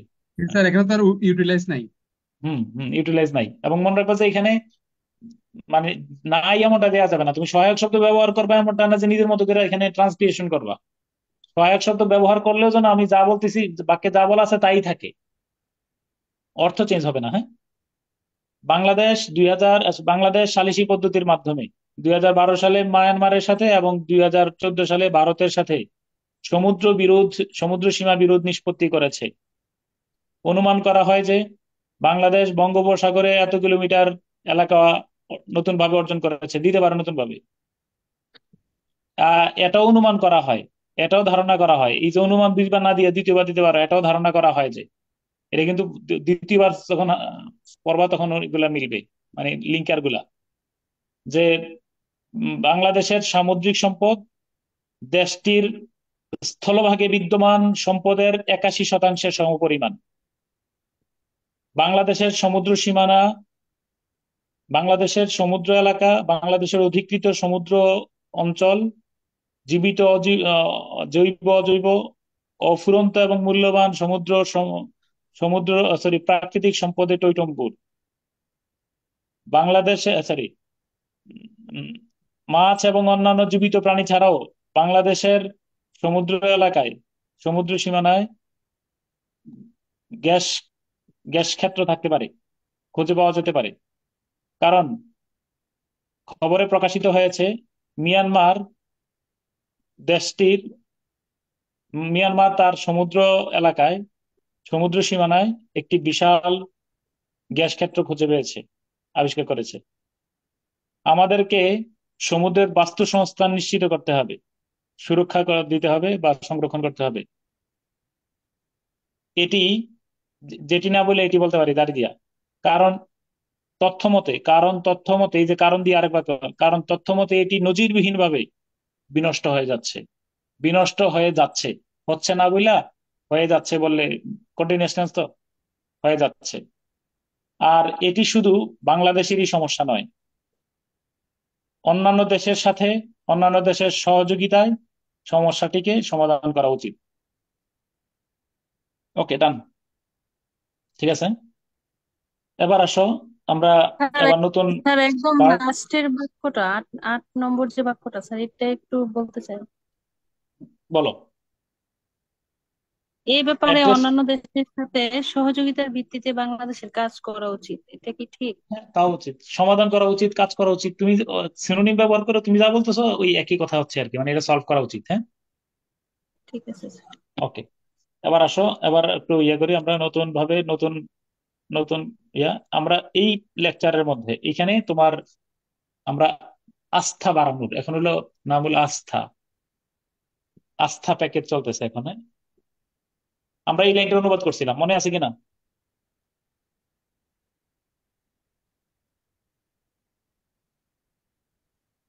এই লাইনটা কিন্তু অনুবাদ করছিলাম না? জি স্যার। একবার তো ওকে, সব করছি। হ্যাঁ। এই 2 নম্বর বাক্যটা ইটস, আচ্ছা আমি আবার বলে রাখি, আমি যেখান থেকে অনুবাদ শুরু করতে বলবো প্রত্যেকের জন্য 1 মিনিট করে টাইম পাইবা, তারপর আমরা মিলে ফেলবো। দেখবো যে কোন জায়গার মধ্যে তোমার ইংলিশ লেখার দরকার নেই, ইংলিশটা এখানে আছেই, লেখার সময় নেই, এখন পরীক্ষা দিতেছো, নিজের মানে ব্রেন স্টর্মিং চলতেছে। আমরা ploughing through the recent spate of, Hindustan Times এর মার্ক কালির লেখা একটা বিখ্যাত হলো যে what India can learn from বাংলাদেশের সাকসেস। বাংলাদেশের অনুবাদ করছিল বাংলাদেশ থেকে ভারতের কি শেখার আছে, যা শেখার আছে। ওকে, মানলাম। Plowing through the recent spate of bad news about Indian economy, I learned Bangladesh is now all, আচ্ছা এই যে আমরা অর্থ করছিলাম যে ভারতীয় অর্থনীতির ব্যাপারে ওই যে ভারতীয় অর্থনীতি সম্পর্কে সাম্প্রতিক খারাপ সংবাদগুলো বিশ্লেষণ করে আমি জানলাম বাংলাদেশ বর্তমানে বিশ্বের দ্বিতীয় বৃহত্তম পোশাক রপ্তানিকারক দেশ। সাথে সাথে কিন্তু আমরা এটা অর্থটা মিলে নিয়েছিলাম। আজকের কাজ হলো এখন আমি এই যে ভারতের অর্থনীতি নিয়ে একের পর এক যে দুঃসংবাদ আসছে সে বিষয়ে খোঁজখবর করতে গিয়ে জানলাম বিশ্বের পোশাক রপ্তানিকারক দেশের তালিকায় বাংলাদেশ দ্বিতীয় স্থানে উঠে এসেছে। ওকে, এগুলো আমরা আগে প্র্যাকটিস করছি। এরপরে হলো 2 নম্বরে হলো ইট সিম দ্যাট, এটাও প্র্যাকটিস করছি, companies that are finding Chinese worker expensive are migrating to Bangladesh and Vietnam.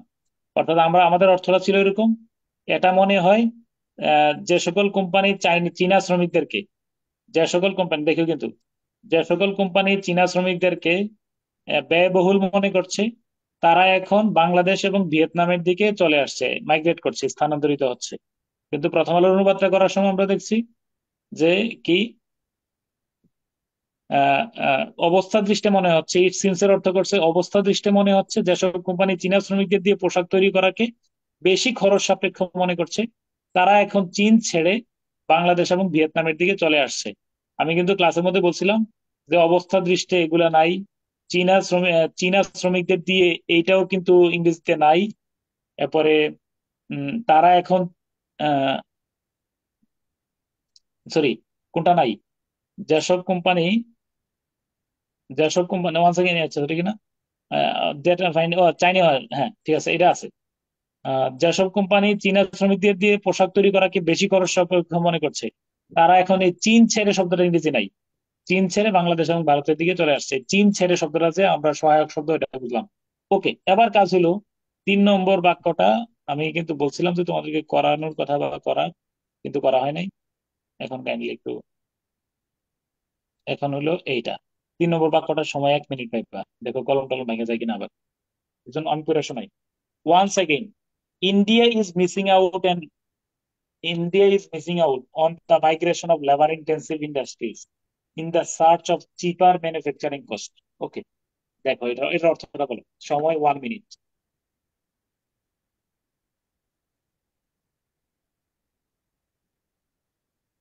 এটা কি বলবো স্যার, বলবো? মানে আগে সুন্দর করে বলতে হবে, মানে ইয়া ওয়া এগুলো আমরা শুনবো না, অনুবাদ বলবা একদম গতি।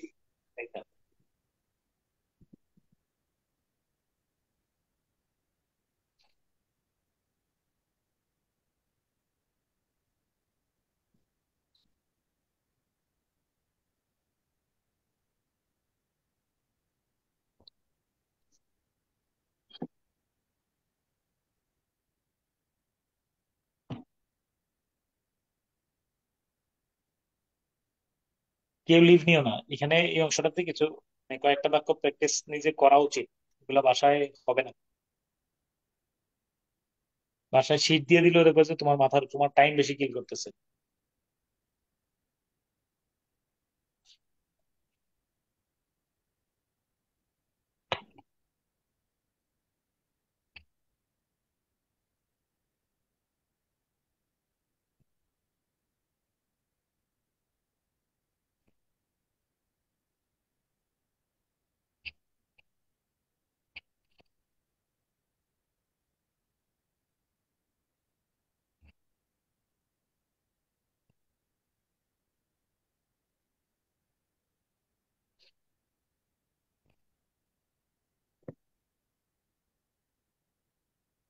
কেউ যদি সামলাইতে পারছো মনে করো, তাহলে আওয়াজ দিও।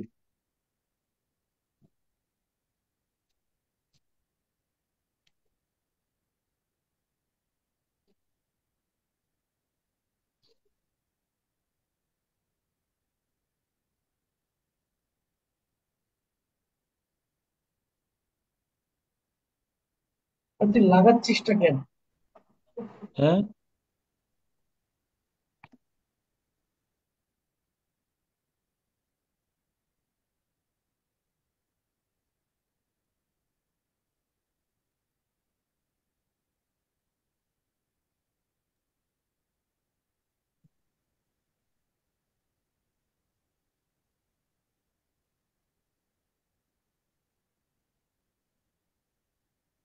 কমেন্ট বক্সটা একটু দেখবেন। বলো আবার। কি করছো? কমেন্ট বক্সে দেখে হ্যাঁ হ্যাঁ, কেউ করছো? স্যার বলবো? স্যার বলো। স্যার স্যার কমেন্ট আগামাতা বক্সে দেখে, কমেন্ট বক্স। কোথায় যাচ্ছে? বলো। স্যার বলবো? হ্যাঁ বলো না। আহ, আবারও সস্তা উৎপাদন খরচের সন্ধানে ভারত শ্রমনিবিড় শিল্পের স্থানান্তর থেকে বাদ পড়েছে। আচ্ছা, তারপরে বলো, আরেকজন বলো। স্যার আরো একবার, আহ, ভারত সস্তা উৎপাদন খরচের আশায় শ্রমবহুল শিল্প কারখানার দিকে স্থানান্তরের সুযোগটি হারাচ্ছে। মানে এটা আসলে তুমি আমারে স্যার আবার আমি অর্থ একটা বলা বলি। লাগবে না, আমি বুঝছি। স্যার আমি বলবো। আরো একবার হ্যাঁ, ভারত সস্তা উৎপাদন খরচের সন্ধান করতে গিয়ে শ্রমগণ শিল্পের স্থানান্তরের সুযোগ হারাচ্ছে। মানে তুমি অনুবাদ যা লিখছো আলহামদুলিল্লাহ রাব্বিল আলামিন, আমি খুশি। আমারে তুমি কি লিখছো আমার আবার বাংলায় বুঝাই দাও। সস্তা উৎপাদন খরচের তুমি খোঁজে, আমার এই বাক্যটা দিয়ে কি বুঝছো এটা আমার বুঝাই দাও, আবার আমার সস্তা অর্থ উৎপাদন বলা লাগবে না। খরচের খোঁজে স্যার ভারত ভারত সর্বশেষ শ্রমবহুল শ্রমবহুল সস্তা জিনিসের কারখানার দিকে দিকে নতুন এগিয়ে হচ্ছে। ভারী ওটা ইন্ডিয়া ভারী শিল্পগুলো অন্য দেশে সস্তা চলে উৎপাদন যাচ্ছে। খরচ করতে গিয়ে এটা হারিয়ে ফেলছে স্যার। এই সুযোগ। আচ্ছা দাঁড়াও, তাহলে অর্থটা এরকম হচ্ছে যে আরো একবার, ওয়ান সেকেন্ড অর্থ আমরা যেগুলো আমরা দাঁড় করাই অর্থটা, আরো একবার ইন্ডিয়া, তাই না, ভারত, এরপরে কোথায় যাইবা? সস্তা উৎপাদন খরচের সন্ধান করতে। Search for cheaper manufacturing cost, মানে কি সস্তায়, কি বলো, সস্তা উৎপাদন খরচের সন্ধান করতে উৎপাদন গেছে। খরচের সন্ধানে, সন্ধানে এরপরে অফ লেবার ইন্টেন্সিভ ইন্ডাস্ট্রিজ, মানে কি শ্রমগণ্য শ্রমনির্ভর শিল্পের, এরপরে শ্রমনিবিড় শ্রমনির্ভর শিল্পের, এরপর অন দ্য মাইগ্রেশন অর্থ কি স্থানান্তরের সুযোগ। স্থানান্তরের সুযোগ হারাচ্ছে, এর মানে কি হলো তাহলে বলো আমাদের। আরো একবার ভারত সস্তা শিল্প উৎপাদনের, মানে স্যার আমি সস্তায়, একটু বলবো, বলো। আবার সস্তা উৎপাদনের খরচের সন্ধানে ভারত শ্রমবহুল কি, আমাদের কিন্তু মাইক দিতেছে মাইগ্রেশন শব্দটা, খেয়াল করে দেখে স্থানান্তর আক্ষরিক অনুবাদ করতে পেরেছি কিন্তু ভাবানুবাদটা বুঝতে পারতেছি না। স্যার আগের মানে সেন্টেন্সের সাথে মনে হয় মিলাতে হবে স্যার, মনে হচ্ছে। হ্যাঁ হ্যাঁ হ্যাঁ, আচ্ছা ওকে, এবার চলো আমরা এবার একটা মজার বিষয় তোমার ফাইন্ড আউটটা করে দিই। দেখো আমরা যে জায়গায় আটকা পড়ে যাচ্ছি, মানে মাইগ্রেশনে এসে আটকা পড়ে যাচ্ছি কিন্তু আলটিমেটলি দেখো, এবার একটু দেখো। হ্যাঁ, আগে অর্থটা বলো, এখানে কি বলা আছে।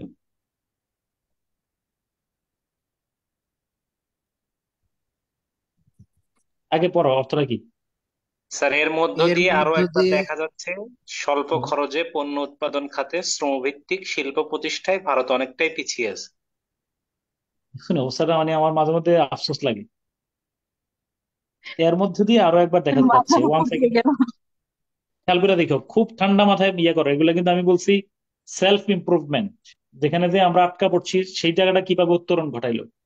এর ওয়ান সেকেন্ডের অর্থ করছে যে আরো একবার করে নাই, এর মধ্য দিয়ে আরো একবার দেখা যাচ্ছে, খেয়াল করে দেখো অর্থটা, খেয়াল করছো এটা। ওয়ান সেকেন্ডের অর্থটা একজন বলো। আরো একবার স্যার। না, এর মধ্য দিয়ে আরো এর একবার দেখা মধ্য যাচ্ছে। দিয়ে আরো একবার দেখা যাচ্ছে। আচ্ছা, এরপরে কিন্তু আমাদের নিয়ম কিন্তু আমরা তাই রাখছি, দেখো এরপরে চলে গেছে শেষে, শেষে আছে কি ওয়ান সেকেন্ড অর্থ করলো, ওকে মানলাম। এরপর in the search for cheaper manufacturing cost, এটার অর্থ কি লিখছে।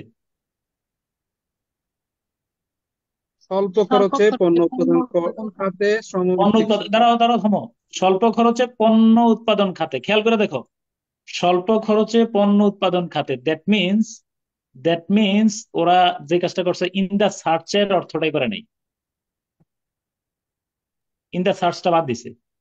খেয়াল করে দেখো, স্বল্প খরচে পণ্য উৎপাদনের জন্য আর কি, পণ্য উৎপাদন খাতে, মানে জন্যটারে অর্থ করছে খাতে, জন্য এর অর্থ করছে খাতে। খেয়াল করে দেখো, স্বল্প খরচে পণ্য উৎপাদন, চিপার ম্যানুফ্যাকচারিং কস্ট, স্বল্প খরচে পণ্য উৎপাদনের জন্য। খেয়াল করে দেখো আমাদের সাথে সমস্যাটা কোন জায়গায় দাঁড়াচ্ছে। আচ্ছা, এরপরে of the labour intensive industries, মানে তাহলে কি দাঁড়াচ্ছে, শ্রমভিত্তিক শিল্প প্রতিষ্ঠায়। দেখো শ্রমভিত্তিক শিল্প প্রতিষ্ঠায়, প্রতিষ্ঠা ইংরেজি আছে এখানে, মাইগ্রেশনের অর্থ করলো না তো স্যার। সরি, মাইগ্রেশনের অর্থ করছে কিন্তু, শ্রমভিত্তিক শিল্প প্রতিষ্ঠায় এই মাইগ্রেশনের অর্থ আছে কিনা সেটা বলো। নাই স্যার। নাই, সার্চের ইন দা সার্চের অর্থও নাই, মাইগ্রেশনের অর্থও নাই, তাহলে পুরা অর্থটা দিয়ে করছে দেখে। আর এর মধ্য দিয়ে আরো একবার দেখা যাচ্ছে, এর মধ্য দিয়ে আরো একবার দেখা যাচ্ছে স্বল্প খরচে পণ্য উৎপাদন করতে গিয়ে, পণ্য উৎপাদন শিল্পে মানে পণ্য উৎপাদন ক্ষেত্রে খাতে ভারত, এই যে দেখো ভারত মিসিং আউট, ভারত মানে মিসিং আউটের অর্থ যে পিছিয়ে পড়ছে, এই চিন্তাটা আমাদের আসতে আরো সময় লাগবে। মানে ভারত সুযোগ হাতছাড়া করছে, খেয়াল করছো তো। এরকম ধরনের কিছু বাক্য আছে যেটাতে দেখবা যে তোমার প্রচুর টাইম কিল করে, কিন্তু এটা ধরো আমার মনে হয় না যে পুরোটাই স্যার পাল্টে গেল, মানে আমরা যেটা করলাম পুরো উল্টা হয়ে গেল। মাইগ্রেশনও নাই, ইয়েও নাই, এই মানে কি বলে না, এটা হচ্ছে ওরা ইন্ডাস্ট্রিজও নাই। উৎপাদন করছে, আমরা ভাবতেছি মূল উৎপাদন ভাবটাই পাল্টে গেছে। এবং আরেকটা বিষয় খেয়াল করে দেখো, আমরা মিসিং আউট মানে মিস করছে, কিন্তু ভারত এই মিসিং আউটের অর্থ কিন্তু ওরা পিছিয়ে আছে, এই যে ধরো মানে মানে শব্দের গহীনে যাইয়া অর্থটা বের করে নিয়ে আসা, ঠিক আছে। এটা আসলেই, এটা মানে হ্যাঁ, এগুলোর জন্য এটা এত সহজে হবে না আর কি। However it's a very like, এটার তুমি জন্য অনেক দেখো যে প্র্যাকটিস দরকার। প্রচুর সময় আমাদের কিল করবে এই ধরনের বাক্যে। তো যাই হোক, এগুলাতে স্যার উত্তরণ করে আসাটা এগুলো স্যার আলহামদুলিল্লাহ। পিছিয়ে এবং যাচ্ছে কিংবা হারিয়ে যাচ্ছে। এবং এটাও কিন্তু দাঁড়াও, এটাও কিন্তু প্রমাণ সাপেক্ষ বিষয় যে সুস্পষ্ট ভাবে শব্দ এড়িয়ে গেছেন। যে জি শব্দগুলো স্যার। কনফিউশন স্যার করছে এখানে কিন্তু সেই সেক্টর বা খাত স্যার নাই, ওরা কিন্তু খাত নিয়ে আসছে। খাত নিয়ে আসছে। স্যার তাহলে আমরা কিন্তু দেখো ইন দা সার্চ আর এই যে মাইগ্রেশন, ঠিক আছে, তুমি যদি এবার বলো, ওরা অর্থটা করছে কোন বাক্যের, আমি দেখি তোমার দেখাই, একটু খেয়াল করে দেখো। ইন্ডিয়া ইজ মিসিং আউট, দেখো মিসিং আউট এই দাম অন দা মাইগ্রেশন বাদ দাও। India is missing out, India is, এই দেখো, ইন্ডিয়া ইজ মিসিং দা, এই বাক্য লেবার ইন্টেন্সিভ ইন্ডাস্ট্রিজ, বুঝছো কিনা, ইন দা সার্চের উপর বাদ দিছে, এই অর্থটা করছে। দেখো, India is missing the labour industry, labour intensive industries for cheaper manufacturing cost, এমনটার অর্থ করছে। আমি কি ঠিক বলছি কিনা বলো? জি স্যার। জি স্যার। এর মধ্যে দিয়ে আরো একবার দেখা যাচ্ছে এই যে কম খরচে মানে মানে উৎপাদন খরচ কমাতে শ্রমনির্ভর পণ্যের ক্ষেত্রে ভারত, পণ্য উৎপাদনে ভারত অনেকটাই সুযোগ মিস করছে, বা মানে মিসিং আউট অর্থ পিছিয়ে আছে এমন অর্থ করছে। ওকে, এরপরে আর সমস্যা নেই, তারপর দেখো আমরা পিছনে চলে যাই। তারপরে লুকিং ব্যাক, 30 সেকেন্ড, এটা আর লেখার সময় নেই, ভাববা, লেখার সময় নেই। লুকিং ব্যাক অন বাংলাদেশের history as an independent nation, its export success is remarkable, some might say miraculous. লেখা ছাড়া চিন্তা করে ফেলো, মুখে বলবা একজন, ইয়া উয়া ছাড়া। 30 সেকেন্ড।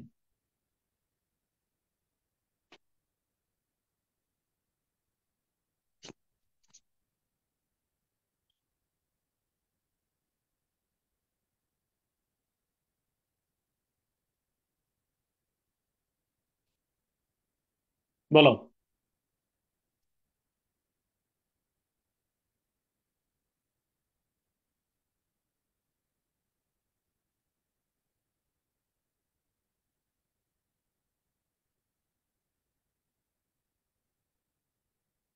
স্যার বলবো, হুম। স্বাধীন জাতি হিসাবে বাংলাদেশের ইতিহাস ফিরে দেখলে এর রপ্তানি ক্ষেত্রে সাফল্য লক্ষণীয়। এরপরে স্যার স্বাধীন দেশ হিসেবে বাংলাদেশের ইতিহাসের দিকে পেছনে থাকলে আমরা দেখতে পাই বাংলাদেশের মানে রপ্তানির যে সাফল্য, এটা হচ্ছে একদম আহ অবিশ্বাস মানে রিমার্কেবল, মানে অবিস্মরণীয় বলবো স্যার, সমস্যা নেই। উল্লেখযোগ্য আর কি। সাম মাইট সে মিরাকুলাস, অনেকের মতে এটা আশ্চর্যজনক। আচ্ছা, তাহলে আমরা এই নিয়মটা, এই বাক্যের অর্থ কিন্তু আমরা এখান থেকে সাবজেক্টের পূর্বে কমা দ্বারা যুক্ত অংশটা আগে অনুবাদ করে ফেলার কথা, তাই কিন্তু আমরা জানি, তাই না? তাহলে লুকিং ব্যাক অন বাংলাদেশের history as an independent nation, স্বাধীন দেশ হিসেবে, অর্থটা এখান থেকে দেখো হচ্ছে কিনা, স্বাধীন দেশ হিসাবে বাংলাদেশের ইতিহাসের দিকে তাকালে দেখা যাবে, দেখা যাবে শব্দটা সহায়ক শব্দ, এর রপ্তানি সাফল্য উল্লেখযোগ্য। অনেকের মতে, দাঁড়িয়ে দিয়ে লিখবো, অনেকের মতো, অনেকে এটিকে অলৌকিক মনে করেন। আমি বলতে চাই এরকম, অনেকে এটিকে অলৌকিক মনে করেন। ওকে, দেখি ওদের অর্থ দেখো একটু। স্বাধীন বাংলা, এই দেখো অনুবাদ, আমি যে তোমার নিয়ম পড়াইতে গেছিলাম, নিয়মের বাইরে ওরা অনুবাদ করে কিনা দেখো তুমি। স্বাধীন দেশ হিসাবে, এই আমার কথা কি রাইট? সাবজেক্টের পূর্বে কমা দ্বারা যুক্ত অংশটাকে অনুবাদ করবো, ইয়েস অর নো বলো। Yes yes sir. এক্ষেত্রেও আমরা শেষ থেকে শুরুর দিকে আসবো। এই ফ্রেজটা অনুবাদ করার দিকেও আমরা কিন্তু শেষ থেকে শুরুর দিকে আসবো, এই যে এখান থেকে, এই যে এখান থেকে, অ্যাজ এন ইন্ডিপেন্ডেন্ট নেশন, স্বাধীন দেশ হিসাবে। ওকে, স্বাধীন দেশ স্বাধীন হিসাবে জাতি বাংলাদেশের ইতিহাসের দিকে তাকালে দেখা যাবে রপ্তানি ক্ষেত্রে দেশটির সাফল্য, আমরা বলছি উল্লেখযোগ্য, উল্লেখ করার মতো। অনেকের মতে এই সাফল্য অলৌকিক ঘটনার মতো, সুন্দর হয় নাই মোটেও। দুইবার উল্লেখ করার মতো, আবার ঘটনার মতো, দরকার নাই তো। অনেকে এটিকে কি মনে করেন বলো? অলৌকিক মনে করেন। অনেকের মতে এটি অলৌকিক, দ্বিতীয়বার মতো দেওয়ার দরকার নেই, ওদের চেয়ে আমাদের অনুবাদ ভালো হয়েছে, তাই না বলো? জি স্যার, এটা অনেকটা কাছাকাছি হয়েছে sir. Okay, many of its achievements are aheads of India. দ্রুত 30 সেকেন্ড, আমি বলার আগে মনে মনে ভাবো।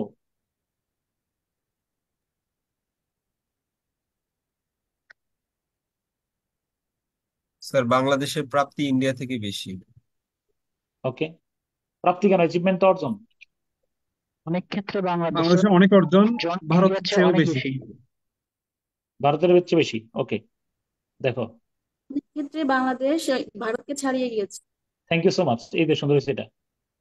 এই যে দেখো, থ্যাংক ইউ সো মাচ। অনেক খাতেই দেশটির অনেক অর্জন ভারতকে ছাড়িয়ে গেছে। এই যে ফ্লুয়েন্সি শেষে যে বলছো, তুমি কিন্তু ভালো বলছো। মানে অন্য দেখছো কি, একটু অনেক খাতেই দেশটির অর্জন ভারতকে ছাড়িয়ে গেছে। মেনি অফ ইটস অ্যাচিভমেন্টস, দেশটি বাংলাদেশের অনেক অর্জনই ভারতকে ছাড়িয়ে গেছে। ওকে, ডান। তাড়াতাড়ি তাড়াতাড়ি, ইন বাংলাদেশ, দ্রুত বলো।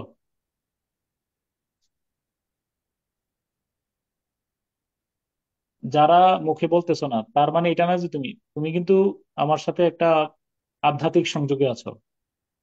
তুমি নিজে নিজে অর্থটা তুমি বলে যাচ্ছ মিউট করেই। বাংলাদেশে একটি সফল পরিবার পরিকল্পনা কর্মসূচি হয়েছে। বাংলাদেশে একটি সফল পরিকল্পনা বাংলাদেশের একটি কর্মসূচি সফল পরিবার চলমান। পরিকল্পনা রয়েছে। চলমান রয়েছে, শব্দটা বলা যাবে? হ্যাঁ, চলমান। Thank you so much. দেখো তো কারটা অ্যাপ্রোপ্রিয়েট হয়েছে, তুমি এখন চেক করো রয়েছে না চলমান, কোনটা নিবা দেখো। Thank you. যে চলমান বলছো তোমার রয়েছে সাথে আমি। বাংলাদেশের সফলভাবে পরিবার পরিকল্পনা বিষয়ক একটি কার্যক্রম চলছে। এখন বলবা চলছে কেন? যদি চলছে শব্দটা কেন নিচ্ছে, এটা এটা পারফেক্ট টেন্সে ব্যবহার করছে, খেয়াল করে দেখো। বাংলাদেশ হ্যাজ বিন এ, মানে এটা হলো যখন বাংলাদেশ ইজ বললে হইলো, there is a successful, there is যদি বলতো তাহলে আমরা কি নিতাম বলো? কি নিতাম? চলমান দিতাম। রয়েছে, আছে। আছে। কিন্তু যেহেতু চলছে, এটা চলমান আছে, তাহলে এই জন্য ব্যবহার করছে। এটা পারফেক্ট কন্টিনিউয়াস টেন্স হওয়ার কথা, কারণ আমরা জানি যেগুলো নন কন্টিনিউয়াস ভার্ব সেখানে আমরা পারফেক্ট কন্টিনিউয়াস না ব্যবহার করে পারফেক্ট টেন্স ব্যবহার করি। অতএব বাংলাদেশে একটি সফল পরিবার পরিকল্পনা কার্যক্রম চলছে। রয়েছে বললে গুণা হবে না, অর্থ ঠিক আছে, মানে চলছে, চলমান, এটা সুন্দর। Further move. তাছাড়া লিঙ্গ সমতা ভারতের চেয়ে বাংলাদেশে ভালো। ওকে, আরেকজন। তাছাড়া লিঙ্গ তাছাড়া সমতার দিক লিঙ্গ থেকে বাংলাদেশ ভারতের চেয়ে এগিয়ে আছে স্যার, হ্যাঁ এগিয়ে রয়েছে। লিঙ্গ সমতার দিক থেকেও ভারতের চেয়ে বাংলাদেশ এগিয়ে আছি, আমরা ঠিক আছি, সব ঠিক আছে, সমস্যা নেই। আচ্ছা, হ্যাঁ, এলেন্ড অর্থ বলো। এই দুটি অর্জনই মুসলিম দাঁড়াও, সমাজ 30 সেকেন্ড সময় দাও, 30 সেকেন্ড পরে বলো।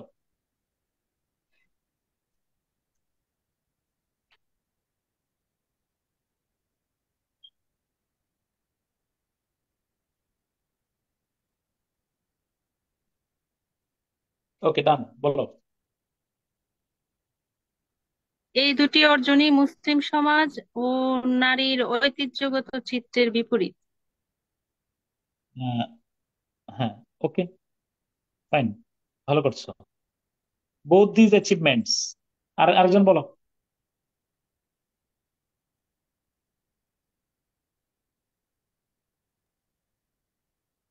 আর এই দুটা অর্জনই এই মুসলিম সমাজ এবং নারীর ঐতিহ্যের বিপরীত চিত্র ধারণ করে। আচ্ছা, এই দুটি লাস্ট অর্জনই আরেকজন। মুসলিম এই দুটি অর্জনই মুসলিম নারীদের ঐতিহ্যের বিপরীতে। মানে মুসলিম, বোথ দিজ অ্যাচিভমেন্টস, দুটি অর্জনই, ঠিক না? জি স্যার। আহ, কি বলো, কন্ট্রারি মানে কি? বিপরীত তো। স্যার ওকে, বিপরীত স্যার। তাহলে আমরা এটা run contrary to the traditional portrait of Muslim society. তাহলে মুসলিম সমাজ এবং নারীদের ঐতিহ্যগত প্রথার বিরুদ্ধে গিয়ে অর্জিত হয়েছে, এমনটাই অর্থ আর কি। মানে এই যে তোমার কোনটা কোনটা বলো তো, ফ্যামিলি প্ল্যানিং প্রোগ্রাম আর জেন্ডার ইকুয়ালিটি, এই দুইটাই মুসলিম সমাজ এবং নারীদের ঐতিহ্যগত প্রথার বিপরীতে গিয়েই অর্জিত হয়েছে আর কি। মানে ওই যেটা অর্জিত হয়েছে, আমি সহায়ক শব্দ হিসেবে নিতে চাই। কথা বলছো কিনা? একটা বিষয় মজার, এর অর্থ কি বলো? প্রথম আলো কি অর্থ করছে? বের করো, আছে? না স্যার স্যার। নাই। পড়েই নাই, না পারেই নাই। না, এখানে হলো মনে রাখবা একটু কন্ট্রোভার্সিয়াল ইস্যু তো। ধরো এটা যদি এই লাইনটা বললে ওরা কন্ট্রোভার্সি হারাই গেছে, যে মুসলিম ছেলেদের, তুমি কি বলছো আর মুসলিম এটাই সমাজ, স্যার স্মার্ট ট্রান্সলেশন। দেখছো অবস্থাটা? মানে এখানে কোনো সংঘাত হইতে হইতে পারে, আস্তে কুট করে হারাই গেছে। তাহলে তুমিও মনে রাখবে এখান থেকে একটা মেসেজ নিবা, যে এখানে খুব বেশি পেঁচাইছে, বিশেষত এই হান্নানের অনুবাদটা অনেক বড় একটা অনুবাদ, মাঝখান থেকে একই কথা পেঁচাইছে, আমার টাইম নাই। ঠিক আছে, তাহলে আস্তে করে কি করবা বলো? কুইট। স্যার বাদ হ্যাঁ, দিয়ে দেব একটু গেলে। ভাড়া না দিয়ে নাইমা যাবা, ধরলে বলবা যে আরে ভুলে গেছি ভাই। কথা বুঝছো? স্যারের বলবো যে স্যার এটা আমি কত স্মার্ট অনুবাদক আমি, দেখছেন আপনি আমার লেখা দেখে জি তো স্যার, আপনার চোখের স্যার পানি চলে জাতীয় আসার কথা, দৈনিকগুলো আপনি কি এটাই আমি করেছে। আমি কি এই সমস্ত অনুবাদ না পারার কথা? এরা ভুলে গেছি, আপনি এটা কিছু মনে করেন না। ওকে? স্যারকে বলার সুযোগ আছে? মানে বলতেছি এটা তোমার লেখাই বুঝবে। তুমি যদি অনুবাদের বাকি অংশটা যদি সুন্দরভাবে করতে পারো, এই 2-4টা ইয়ার জন্য কি হবে না বলো?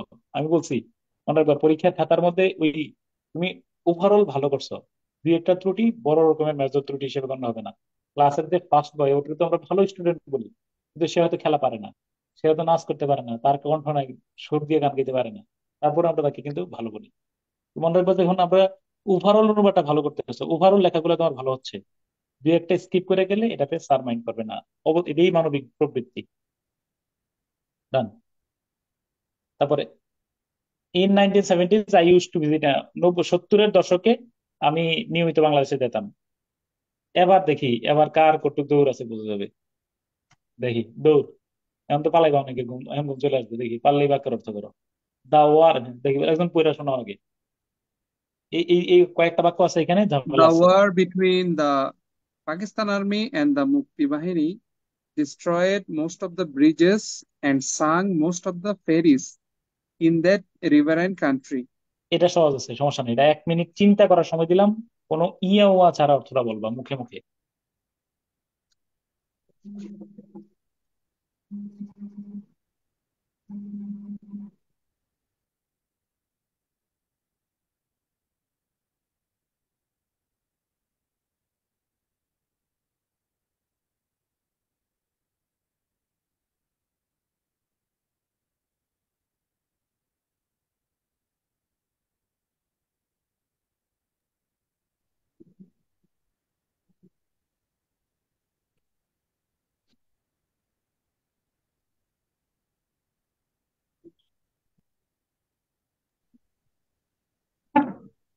বলো।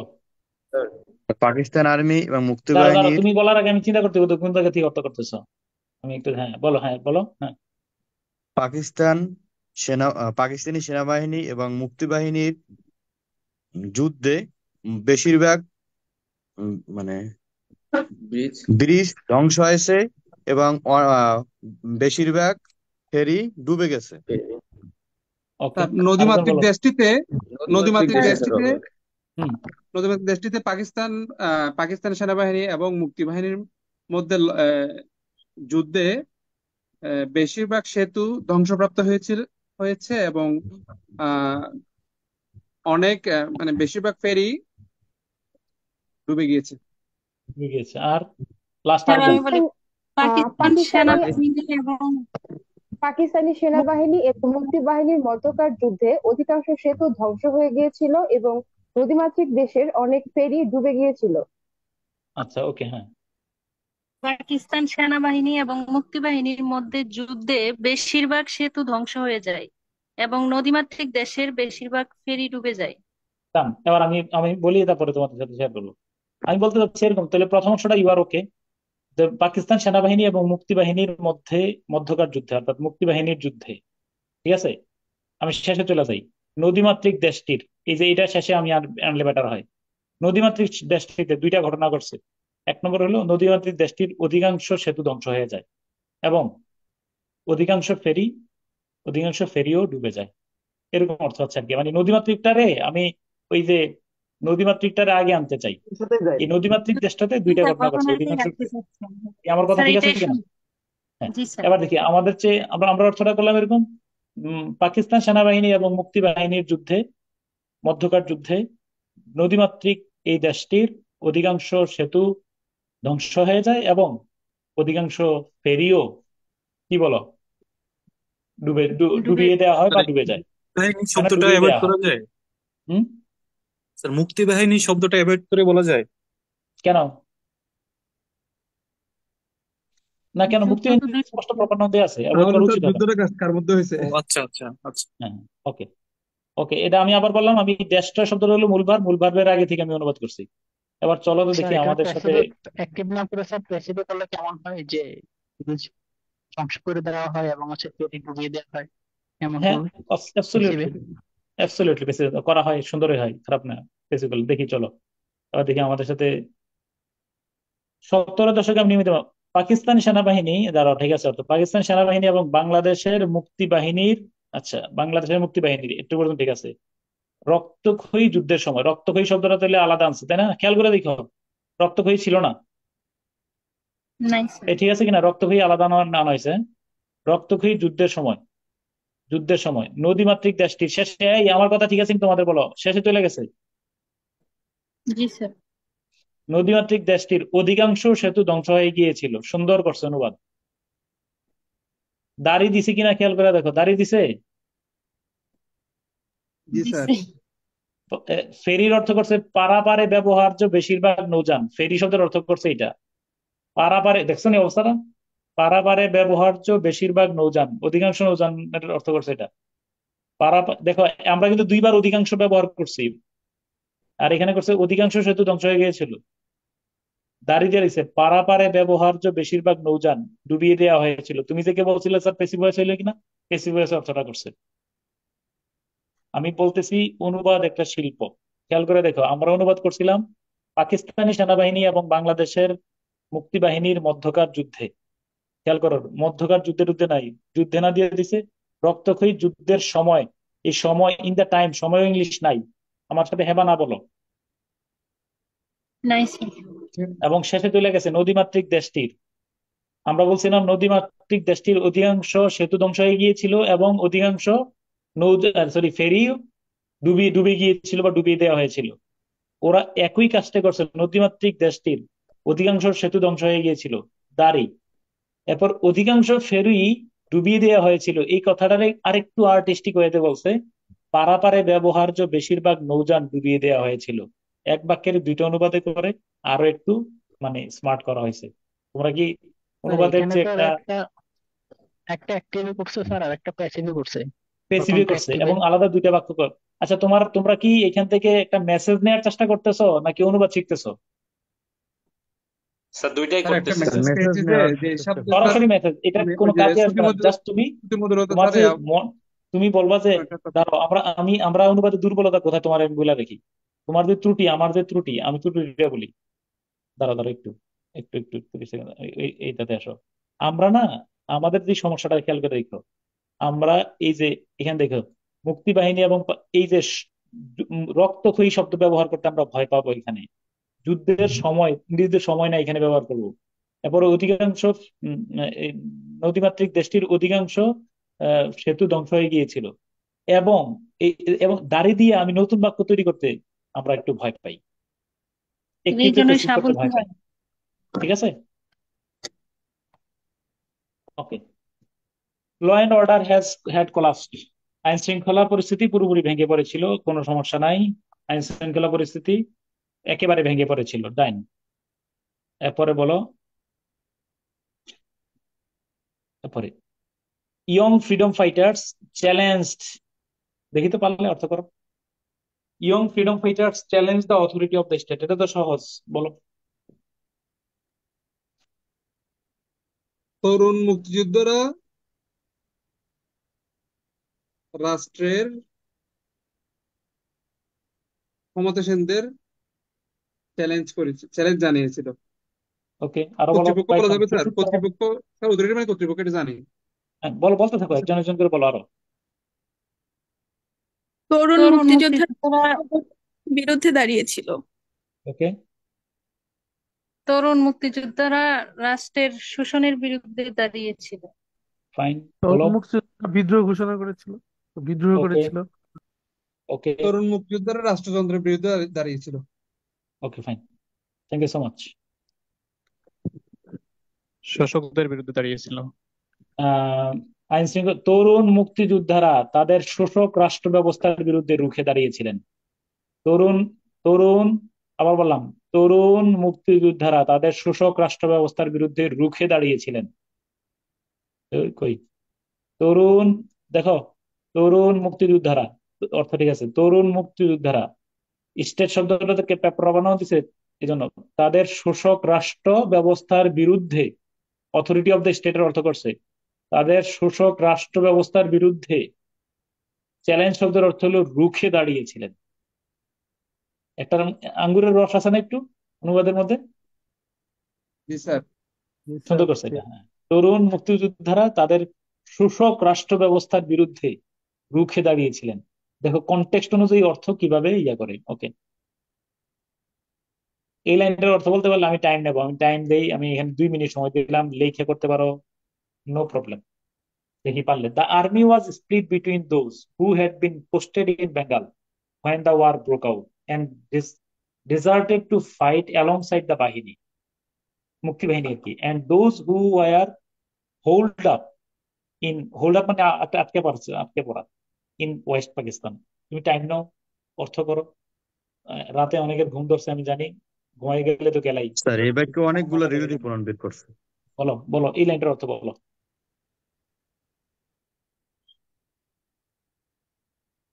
আমরা শেষ পর্যায়ে চলে আসছি।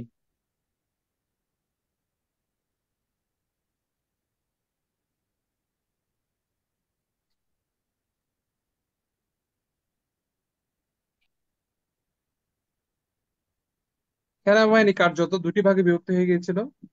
তার একটি অংশকে যুদ্ধের সময় বাংলাদেশে নিয়োজিত করা হয়েছিল এবং আরেকটি অংশ পাকিস্তানে আটকা পড়েছিল। ওকে ফাইন, ভালো করছো।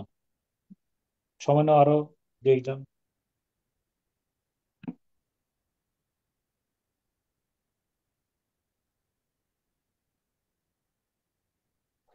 অনুবাদের ব্যর্থতা হলো বুঝাইতে পারি না, অথবা যা লিখছি তা ক্লিয়ার হয়নি, এটাই সবচেয়ে বড় ব্যর্থতা। কিন্তু বুঝি, আমি নিজে বুঝছি।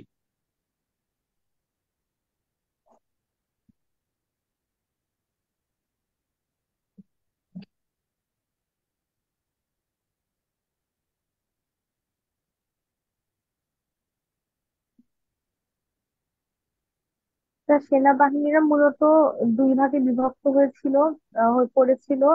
একদল হচ্ছে বাংলায় নিয়োজিত অবস্থায় ছিল এবং তারা যুদ্ধে অংশগ্রহণ করেছিল। আরেক দল পশ্চিম পাকিস্তানে আটকা পড়েছিল।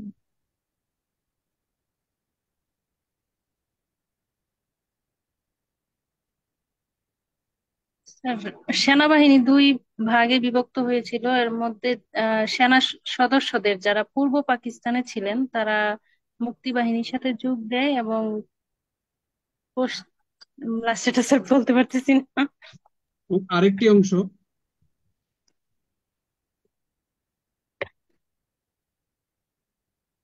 ওকে, আর কার কারো কি ক্ষমতা আছে? আর বলে দেন। লাস্ট, আচ্ছা চলো আমরা চেষ্টা করি না, দিলে সবাই মিলে দিলা। The army was split between those who had posted in Bengal when the war broke out and deserted to fight alongside the বাহিনী, and those আর্মি 2টা ভাগে বিভক্ত হয়েছিল। হ্যাঁ, একটা এক এক পক্ষ, আহ, উম, হ্যাঁ কি বলো, ওই যে বাংলায় পোস্টেড হয়েছিল, পোস্টেড মানে কি, বাংলাদেশে নিয়োগপ্রাপ্ত হয়ে মুক্তিবাহিনীর সাথে কাঁধে কাঁধ মিলিয়ে, বুঝছো কিনা, যুদ্ধ করছে। আর আরেক পক্ষ, আরেকটি অংশ পশ্চিম পাকিস্তানে আটকা পড়েছিল, নাকি? স্যার আপনারটা ঠিক আছে। এরকম তো, স্যার মানে আর্মি ওয়াজ স্প্লিট বিটুইন, মানে স্প্লিট বিটুইন তো 2টা অংশ। ওকে, দেখি ওদের অংশের অনুবাদটা দেখি। পোস্টেড ইন বেঙ্গল মানে তো পূর্ব পাকিস্তানি। হ্যাঁ, একটা অংশ মানে আর্মি 2টি ভাগে বিভক্ত হয়ে পড়েছিল। একটি অংশ বাংলাদেশে, মানে পূর্ব বাংলা আর কি, মানে বাংলাদেশে নিয়োগপ্রাপ্ত হয়ে মুক্তিবাহিনীর সাথে কাঁধে কাঁধ মিলিয়ে যুদ্ধ করেছে। আর অন্য অংশ কোথায় করছে বলো? পশ্চিম পাকিস্তানে আটকা পড়ে। পশ্চিম পাকিস্তান আটকা পড়েছিল। হুম।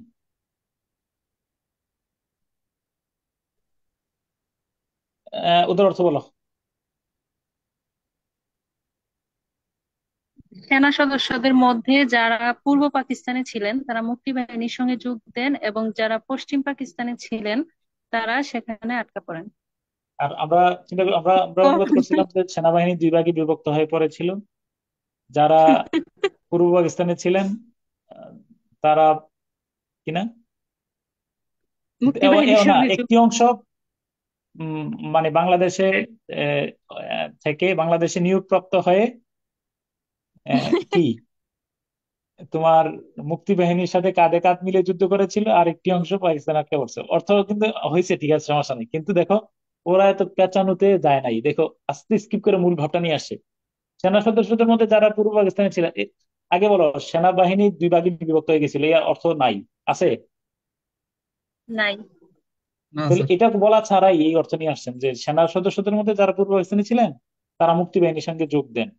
খেয়াল করে দেখো, যারা পশ্চিম পাকিস্তানে ছিলেন তারা সেখানে আটকা পড়েন।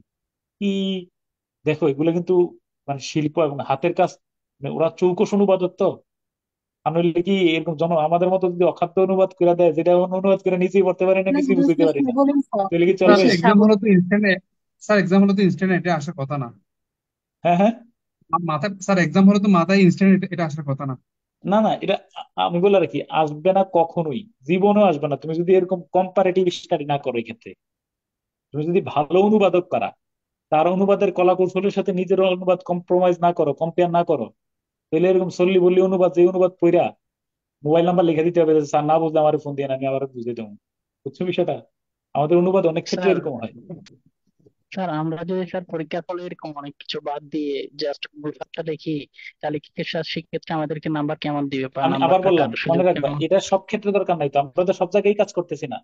যেখানে দেখবা, আমি একটা কথা তোমার মাথায় রেখো, যে এখানে যে ইংরেজি বাক্য, এই কথাটা লেখা আছে কিনা হ্যাঁ বা না বলো। ইংরেজি বাক্য, প্রদত্ত বাক্যটি যত কঠিন, দুর্বোধ্য, জটিল, কুটিল, যত অস্বাভাবিক শব্দ চয়নে হোক না থাকুক না কেন, অনুবাদের ভাষা হবে ঠিক ততই প্রাঞ্জল, ততই সুস্পষ্ট। আমার এই বাক্যে উনি কি কাঠামো পড়তে চায়, বাক্যে এটা কি কমপ্লেক্স নাকি ইয়া, এগুলা জানতে চাচ্ছেন না, এই বাক্যে কি বলা হয়েছে সেটা জানতে চান। কি বলা বাক্যে কি হয়েছে ওইটা বলা হয়েছে জানতে সেটাই চাচ্ছি। জানতে চাচ্ছি। এটাই বিষয়টা। তাহলে মনে রাখবা যে এই ধরনের জটিল কুটিল ক্ষেত্রে মানে মূল ভাবটা উপস্থাপন করাটা জরুরি।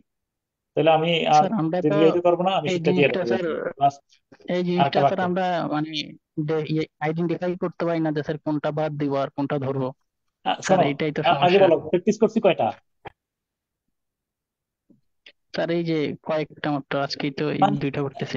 আমি যেটুকু করছি তোমরাও কিন্তু একটা খুব বেশি আগাই গেছো এমনটা না, কিন্তু ইয়ে তালে তালে আসো, তাই না? এর চেয়ে বেশি যে প্র্যাকটিস করে ফেলছি ধইরা, এমনটা কিন্তু না। তবে জি মানে স্যার। ধরো মাথার মধ্যে একটা চিন্তা খেলে এখন, একটু একটু বলতে পারো যে হয়তো করতে পারতেছি না, কিন্তু মানে মনে হচ্ছে যে একটু নিজের মতো করে সাজাই, তাই না? সহজভাবে সাজানো করতে সাজানো একটা করতে ব্যাপার। হবে। ঠিক আছে, তাই এখন আমি ওকে, আমি তো লেট দিয়ে দিলাম। যদি কাইন্ডলি আমি একটা অরণ্য রোদন করি, যদি সম্ভব হয়, কাইন্ডলি আমি দুইটা শিটে দিয়ে দিলাম, একটা এটার সাথে ওইটা, মানে ওই একটু কাইন্ডলি যদি একবার হইলো তো তুমি একবার পইরা একবার যদি পাশাপাশি মিলিয়ে রাখো, আমার মনে হয় তোমার একটা উত্তরণ ঘটবে। ঠিক আছে, আমি আগামী ক্লাসে, জি তাহলে স্যার। আমরা আগামী ক্লাসে কোথায় যাবো? আগামী ক্লাসে সেম মনে রাখবা, আগামী ক্লাসে ছোট্ট একটা প্যাসেজটারে, এটা হলো আমি দ্রুত অনুবাদ করব, আমার কাজ সামান্য, করার পরে সময় 10 মিনিটস বা 15 মিনিটস থাকবে, 15 মিনিটস টাইম থাকবে, সামারি লেখবা, লেখার পরে তোমার আর আমার সাথে মিলাইবা, ক্লাস শেষ। আমি জনে জনে মিলাইতে পারবো না। তুমি দেখবা যে তোমার ওকে ল্যাঙ্গুয়েজ, তুমি স্যার। যা ভাবছো আমি তা ভাবছি কিনা, দুইজনের মূল কথাটা একরকম হয়েছে কিনা, বা আমার কোন জায়গায় সমস্যা আছে, তোমার কোন জায়গায় সমস্যা আছে, এটা আমরা একসাথে মিলিয়ে নেবো।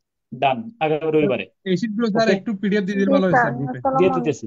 আগামী মঙ্গলবারে আবার একটা থিমেটিক কোশ্চেন, আবার বললাম থিমেটিক কোশ্চেন দৌড়ে পড়ে ফেলবো, পড়ার পরে উত্তরগুলো আমি লিখতে দেবো। উত্তরগুলা মানে এত ল্যাঙ্গুয়েজ লেখার দরকার নেই, এটার উত্তর কি হইতে পারে মুখে মুখে বলবা। স্যার কালকে শুক্রবার কি আপনার ক্লাস হবে? স্যার থিমেটিক কোশ্চেন শুক্রবার মানে দরকার নেই, থ্রি জায়গায় পয়েন্ট দিয়ে লিখলে স্যার মানে ওই চল। কোশ্চেন গুলো লেখা যায়, কিন্তু সামারি লিখতে গেলে একটু ঝামেলা হয়। একবার একটা প্র্যাকটিস করছিলাম স্যার। সামারিতে বহুত ঝামেলা হয়। এই জন্য তো বললাম সামনে সামনে থেকে প্র্যাকটিস করলে দেখবা যে এই গলত গুলো থাকবে না ইনশাল্লাহ। হ্যাঁ। স্যার স্যার তৈরি করে আপনার ফেলা ক্লারিফিকেশন করে দুই এটা একটা স্যার। জায়গায় জিনিস দিলে স্যার অনেক বুঝতে পারছি স্যার। ইজি স্যার হয়, এটা দেখছি এখন। স্যার আপনার ওকে, একটা জিনিস স্যার বলা ছিল স্যার, ওই যে লাস্ট বল। ক্লাসে বলছিলেন স্যার, মনে করাই দেওয়ার জন্য পরের ক্লাসে বলবেন। স্যার আপনার এই যে হঠাৎ করে স্যার আমেরিকা যাওয়ার প্ল্যানটা কেন যে স্যার হঠাৎ করে করছেন এটা এটা বলেন আমার নাই স্যার? এফডিআরসি এই ধরনের লোকে সবাই সারা জীবন আমি দেশপ্রেমিক লোক ছিলাম, শোনো, দেশপ্রেমিক সবাই বুঝাইছি যে যত কিছু করো দেশ ছাড়া যাবে না, দায়িত্ব কর্তব্য আছে। সেইখানে আমি হয়ে গেলাম চোর। মানে মুদ্রা কথা হইলো, ধরো আমাদের পারিবারিক ভাবেও সবাই চাচ্ছিল যে, কারণ কয়েকটা বিষয়, বাংলাদেশে থাকতে না আমার প্রচুর পরিমাণে দৌড়ানো লাগতো। ধরো পোস্টিং হলো রাঙামাটি, আবার বন্ধের দিনগুলোতে আবার রাজশাহী, চিটাগং, ঢাকা, বুঝছো? তো ফলে একটা ঘাসের মধ্যে ছিলাম। সবার একটা চাপ ছিল যে যদি কিছুদিন ঘুরে আসো, বুঝছো? এরপরে ধরো যা প্রসেসিং ছিল, আমার একটা মানে ইয়াকিন ছিল, ইয়াকিন, বুঝছো কিনা? জি জি স্যার, সদিচ্ছা। বুঝছি। এটা ছিল যে আমার স্যার বিশ্বাস ছিল যে স্যার পড়তেছি। উর্দুতে এগিয়ে তো স্যার বিশ্বাস, প্রবল বিশ্বাস। হ্যাঁ হ্যাঁ, দৃঢ় তো বিশ্বাস বিশ্বাস ছিল স্যার। যে পড়তেছি সান্ত্বনা দেওয়ার জন্য বাসায়, যে ওদেরকে আমি যে ওরা আমার চাপ দিতেছে, ওরা বলতেছে যে চলেন আমরা যাই সবাই আর কি, যে একটু হ্যাঁ। এখন আমার এই বিশ্বাসেই করছিলাম যে দূর এম্বাসি আর এগুলো কত মানুষের তো হয় না, এটা যে হয়ে যাবে, এটা ভাই আমি কিন্তু ওই সময় টের পাইনি। এই সময় এরপরে আমার পুরো আস্থা নষ্ট হয়ে গেছে নিজের উপরে। এখন হয়ে গেছে, এখন কি করবো, এই আর কি। স্যার বুঝছো একটা বিষয়টা? তথ্যের জন্য আপনাকে আমি হোয়াটসঅ্যাপে নক দিব নি। আচ্ছা এখানে দাও। তো স্যার দেশে তারপরে আচ্ছা কবে আচ্ছা। দেখা কবে যাক আসবেন এখন। স্যার?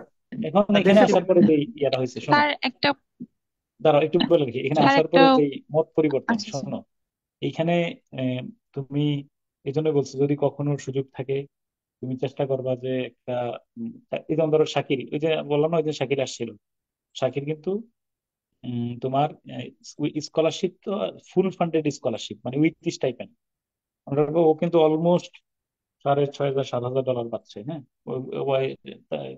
ইয়ে আসছে, ওর ছেলে বাচ্চা ওয়াইফ সহ, নাসরিন আর কি, তো ওর ইয়ারা সহ ওরা সহ আসার কারণে তোমার আরো কিছু সুযোগ সুবিধা পাচ্ছে, কেন ওয়াইফ বাচ্চা থাকলেও তাদের একটা বেনিফিট থাকে।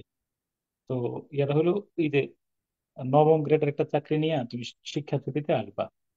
আর এখানে আসার পরে যে কয়েকটা হ্যাসেল থেকে মুক্ত, সেটা হলো এই বাচ্চাদের যে বাংলাদেশে যে ধরো মুসাফার মা প্রতিদিন সকালবেলা এই উইঠা যে যুদ্ধ করে স্কুলে যাওয়া, আবার স্কুলের মধ্যে বসে থাকা, বাসাতে আসতে পারবে না, আবার নিয়ে আসা, এই যে একটা ক্যাচাল, আরে বাবারে, এটা তুমি এখানে এখানে আসার পরে আমার কাছে মনে হয় দুঃস্বপ্নের মতো রীতিমতো। এই যে রিক্সা দিয়ে মানে বাংলাদেশে যে যাওয়া, হুট করে কোন দিকে ধাক্কা দেয়, মানে এটা আমার কাছে এখন আসলে এখানে না, বাংলাদেশের স্বাভাবিক ছিল, কিন্তু এখানে আসলে মানে দুঃস্বপ্নের মতো মনে হয়। এরপরে স্কুল থেকে ফিরছে, ফেরার পরে যে তারে পড়ানোর জন্য যে একটা যুদ্ধ করা লাগে, বুঝছো কিনা, এই যে টিউশন মাস্টার টাস্টার বিভিন্ন রেখা, এইখানে অন্তত পক্ষে এটা একটা বড় রিলিফ। স্কুলে সকালবেলা দিয়ে আসছি, এরপরে তোমার বিকালবেলা যে নিয়ে আসবো 10 মিনিট, ধর 2 মাইল যাচ্ছি, আমার 5 মিনিট সময় লাগতেছে, দিয়ে আসতেছি নিয়ে আসতেছি। আর আমি নিয়ে আসতেছি, কিন্তু স্কুল বাস আবার 2 দিন দেয়, সোজা বাসার সামনে নিয়ে যাবে, বাসার সামনে দিয়ে যাইতো এর আগে যখন আমি গাড়ি ব্যবহার করতাম না, দিয়ে যাইতো কোনো দিয়ে এসে কলিং বেল দিয়ে ভিতরে ঢুকে দিয়ে দিত, গেল। এরপরে স্কুলে এমন কোনোই পড়া নেই, স্কুলে বই কি ওরাই জানে। হ্যাঁ, এই আমি স্কুলে কোনো বই এখানে নাই, আমি কিছু বই এরকম বই নিচ্ছি, দাঁড়াও।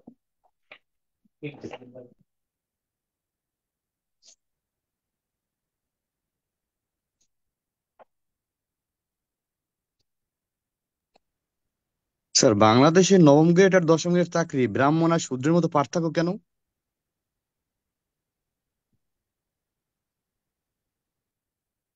এই যে মানে $1 দিয়ে একটা বই কিনে নিয়ে আসছি এরকম ধরনের, এই যে 3rd গ্রেডের, ঠিক আছে, কিন্তু খুব সুন্দর সুন্দর, ধরো এগুলো আসলে অসাধারণ বই, মানে এগুলো পুরোটাই ক্রিয়েটিভ। আমি যদি একবার বইটা তুমি পুরোটা চোখ বোলাও, বুঝবা যে আসলেই ভাষায় কেন পড়া লাগে না। এটা আমি এখানে খুব চমৎকার, মানে মানে হাসির ছলে যে, মানে খেলার ছলে যে এত সুন্দর ইয়ে হইতে পারে তোমার কারিকুলাম, এটা তুমি পুরো বইটা আমি মনে করি যে একবার ওটা দেখা উচিত, যে 1st grade, 2nd grade, 3rd grade এই বইগুলো কেমন, কারিকুলাম গুলো কেমন। তুমি হ্যাঁ, যেমন তোমার আমি বলি কালকে ওরা যেমন ধরো এখানে ইয়ে করাচ্ছে, হ্যাঁ, ধরো একটা একটা একটা 30 সেকেন্ডের সময় দেওয়া, তবে ফোনটা করে দিছিলাম।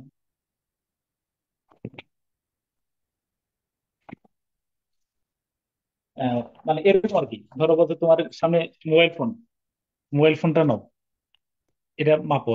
এটা হলো তোমার আগে এস্টিমেশন করো তুমি কত এটার মধ্যে কত, এটা কত সেন্টিমিটার, এটা আগে অনুমান করো, অনুমান করে লিখো। হ্যাঁ, এটা ধরো 15 সেন্টিমিটার। এবার স্কেল নিয়ে আসো, স্কেল নিয়ে আবার তুমি আবার মাপো, মাপার পরে কি করো বলে আবার দেখো তোমারটা কতটুকু ঠিক আছে, বুঝছো কিনা। তো এরকম ধরো 10-12টা ওরে ওরে মাপাইছে, যে এই এই যে বইটার পৃষ্ঠাটা আছে, বা এখানে যে একটা বক্স দেওয়া আছে এই বক্সের মধ্যে, এখানে যে ইনস্ট্রাকশন দেওয়া আছে ইনস্ট্রাকশনের বক্সটা কত সেন্টিমিটার, এটা আগে তুমি অনুমান করো, করার পর স্কেল দিয়ে মাপবা। তো এটা কিন্তু মানে পুরোটার মধ্যেই তোমার সৃজনশীলতায় ভরপুর, সত্যি এই আর কি।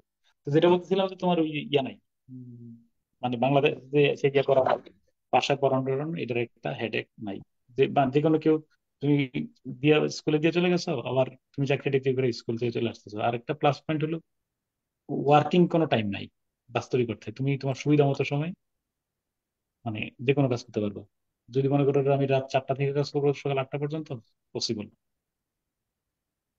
এই আর কি সব মিলে। স্যার আর বাংলাদেশে আরেকটা নবম আরেকটা তথ্য দশমের একটু তোমার দিয়ে পার্থক্য কেন রাখি, বলবে? আরেকটা মজার ইনফরমেশন তোমার দিয়ে রাখি। এইখানে কিন্তু স্যালাইন শব্দ সম্পর্কে মনে হয় কেউ জানে না, এবং saline related Metryl, it is not a common medicine here. Metryl এবং স্যালাইন, এবার কেন বলো কেন? স্যার, এরকম কেন? এই ধরনের রোগ তো এখানে নাই, এই ধরনের খাবারও নাই, এই ধরনের রোগেরও ঘাটতি আছে। কারণ এই ধরনের খাবার খাইয়ে তোমার পেটে সমস্যা হয়েছে, সেই রেস্টুরেন্ট তো বাইচা থাকার কথা না।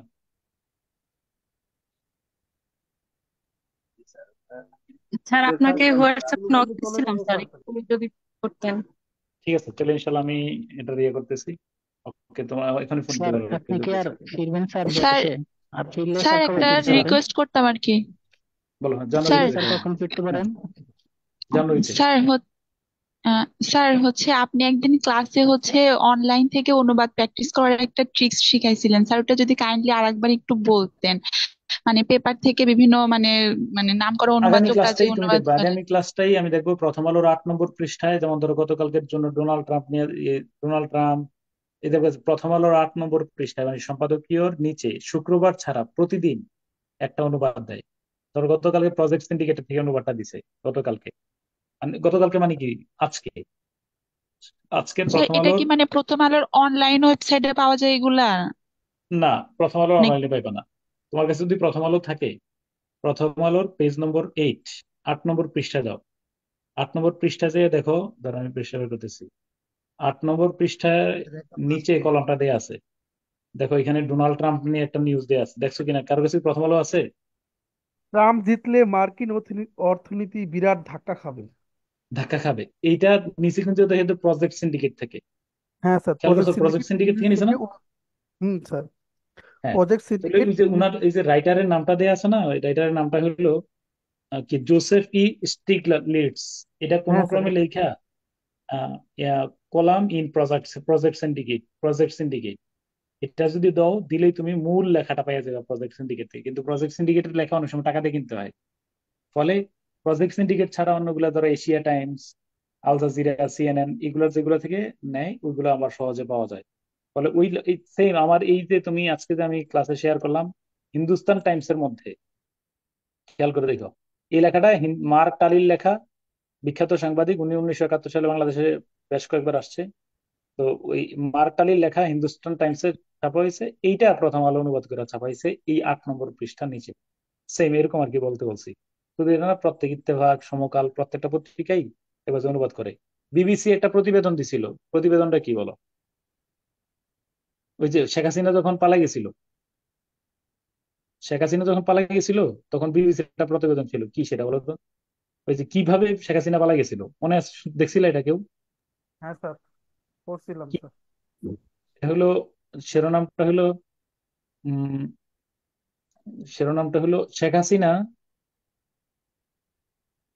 হাসিনা's final hours as a heated autocrat. ও ও Sheikh Hasina's final final hours, এই যে এটা, Sheikh Hasina's final hours as a heated autocrat.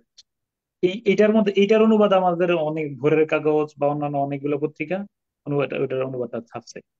তো এই ধরনের ইন্টারন্যাশনাল, এবং মনে রাখবে যে এখন তো সবগুলাই, যেমন ধরো অলমোস্ট এই যে গতকালকে আম, ইয়ার শেখ হাসিনার ব্যাপারে একটা নিউজ দিছে, কি বলো, এই যে দেখো, এটারও দেখছি কোন জায়গায়, যে আমি হঠাৎ করে চোখে পড়ছে, 30 সেকেন্ড আমি শেয়ার করি, স্ক্রিন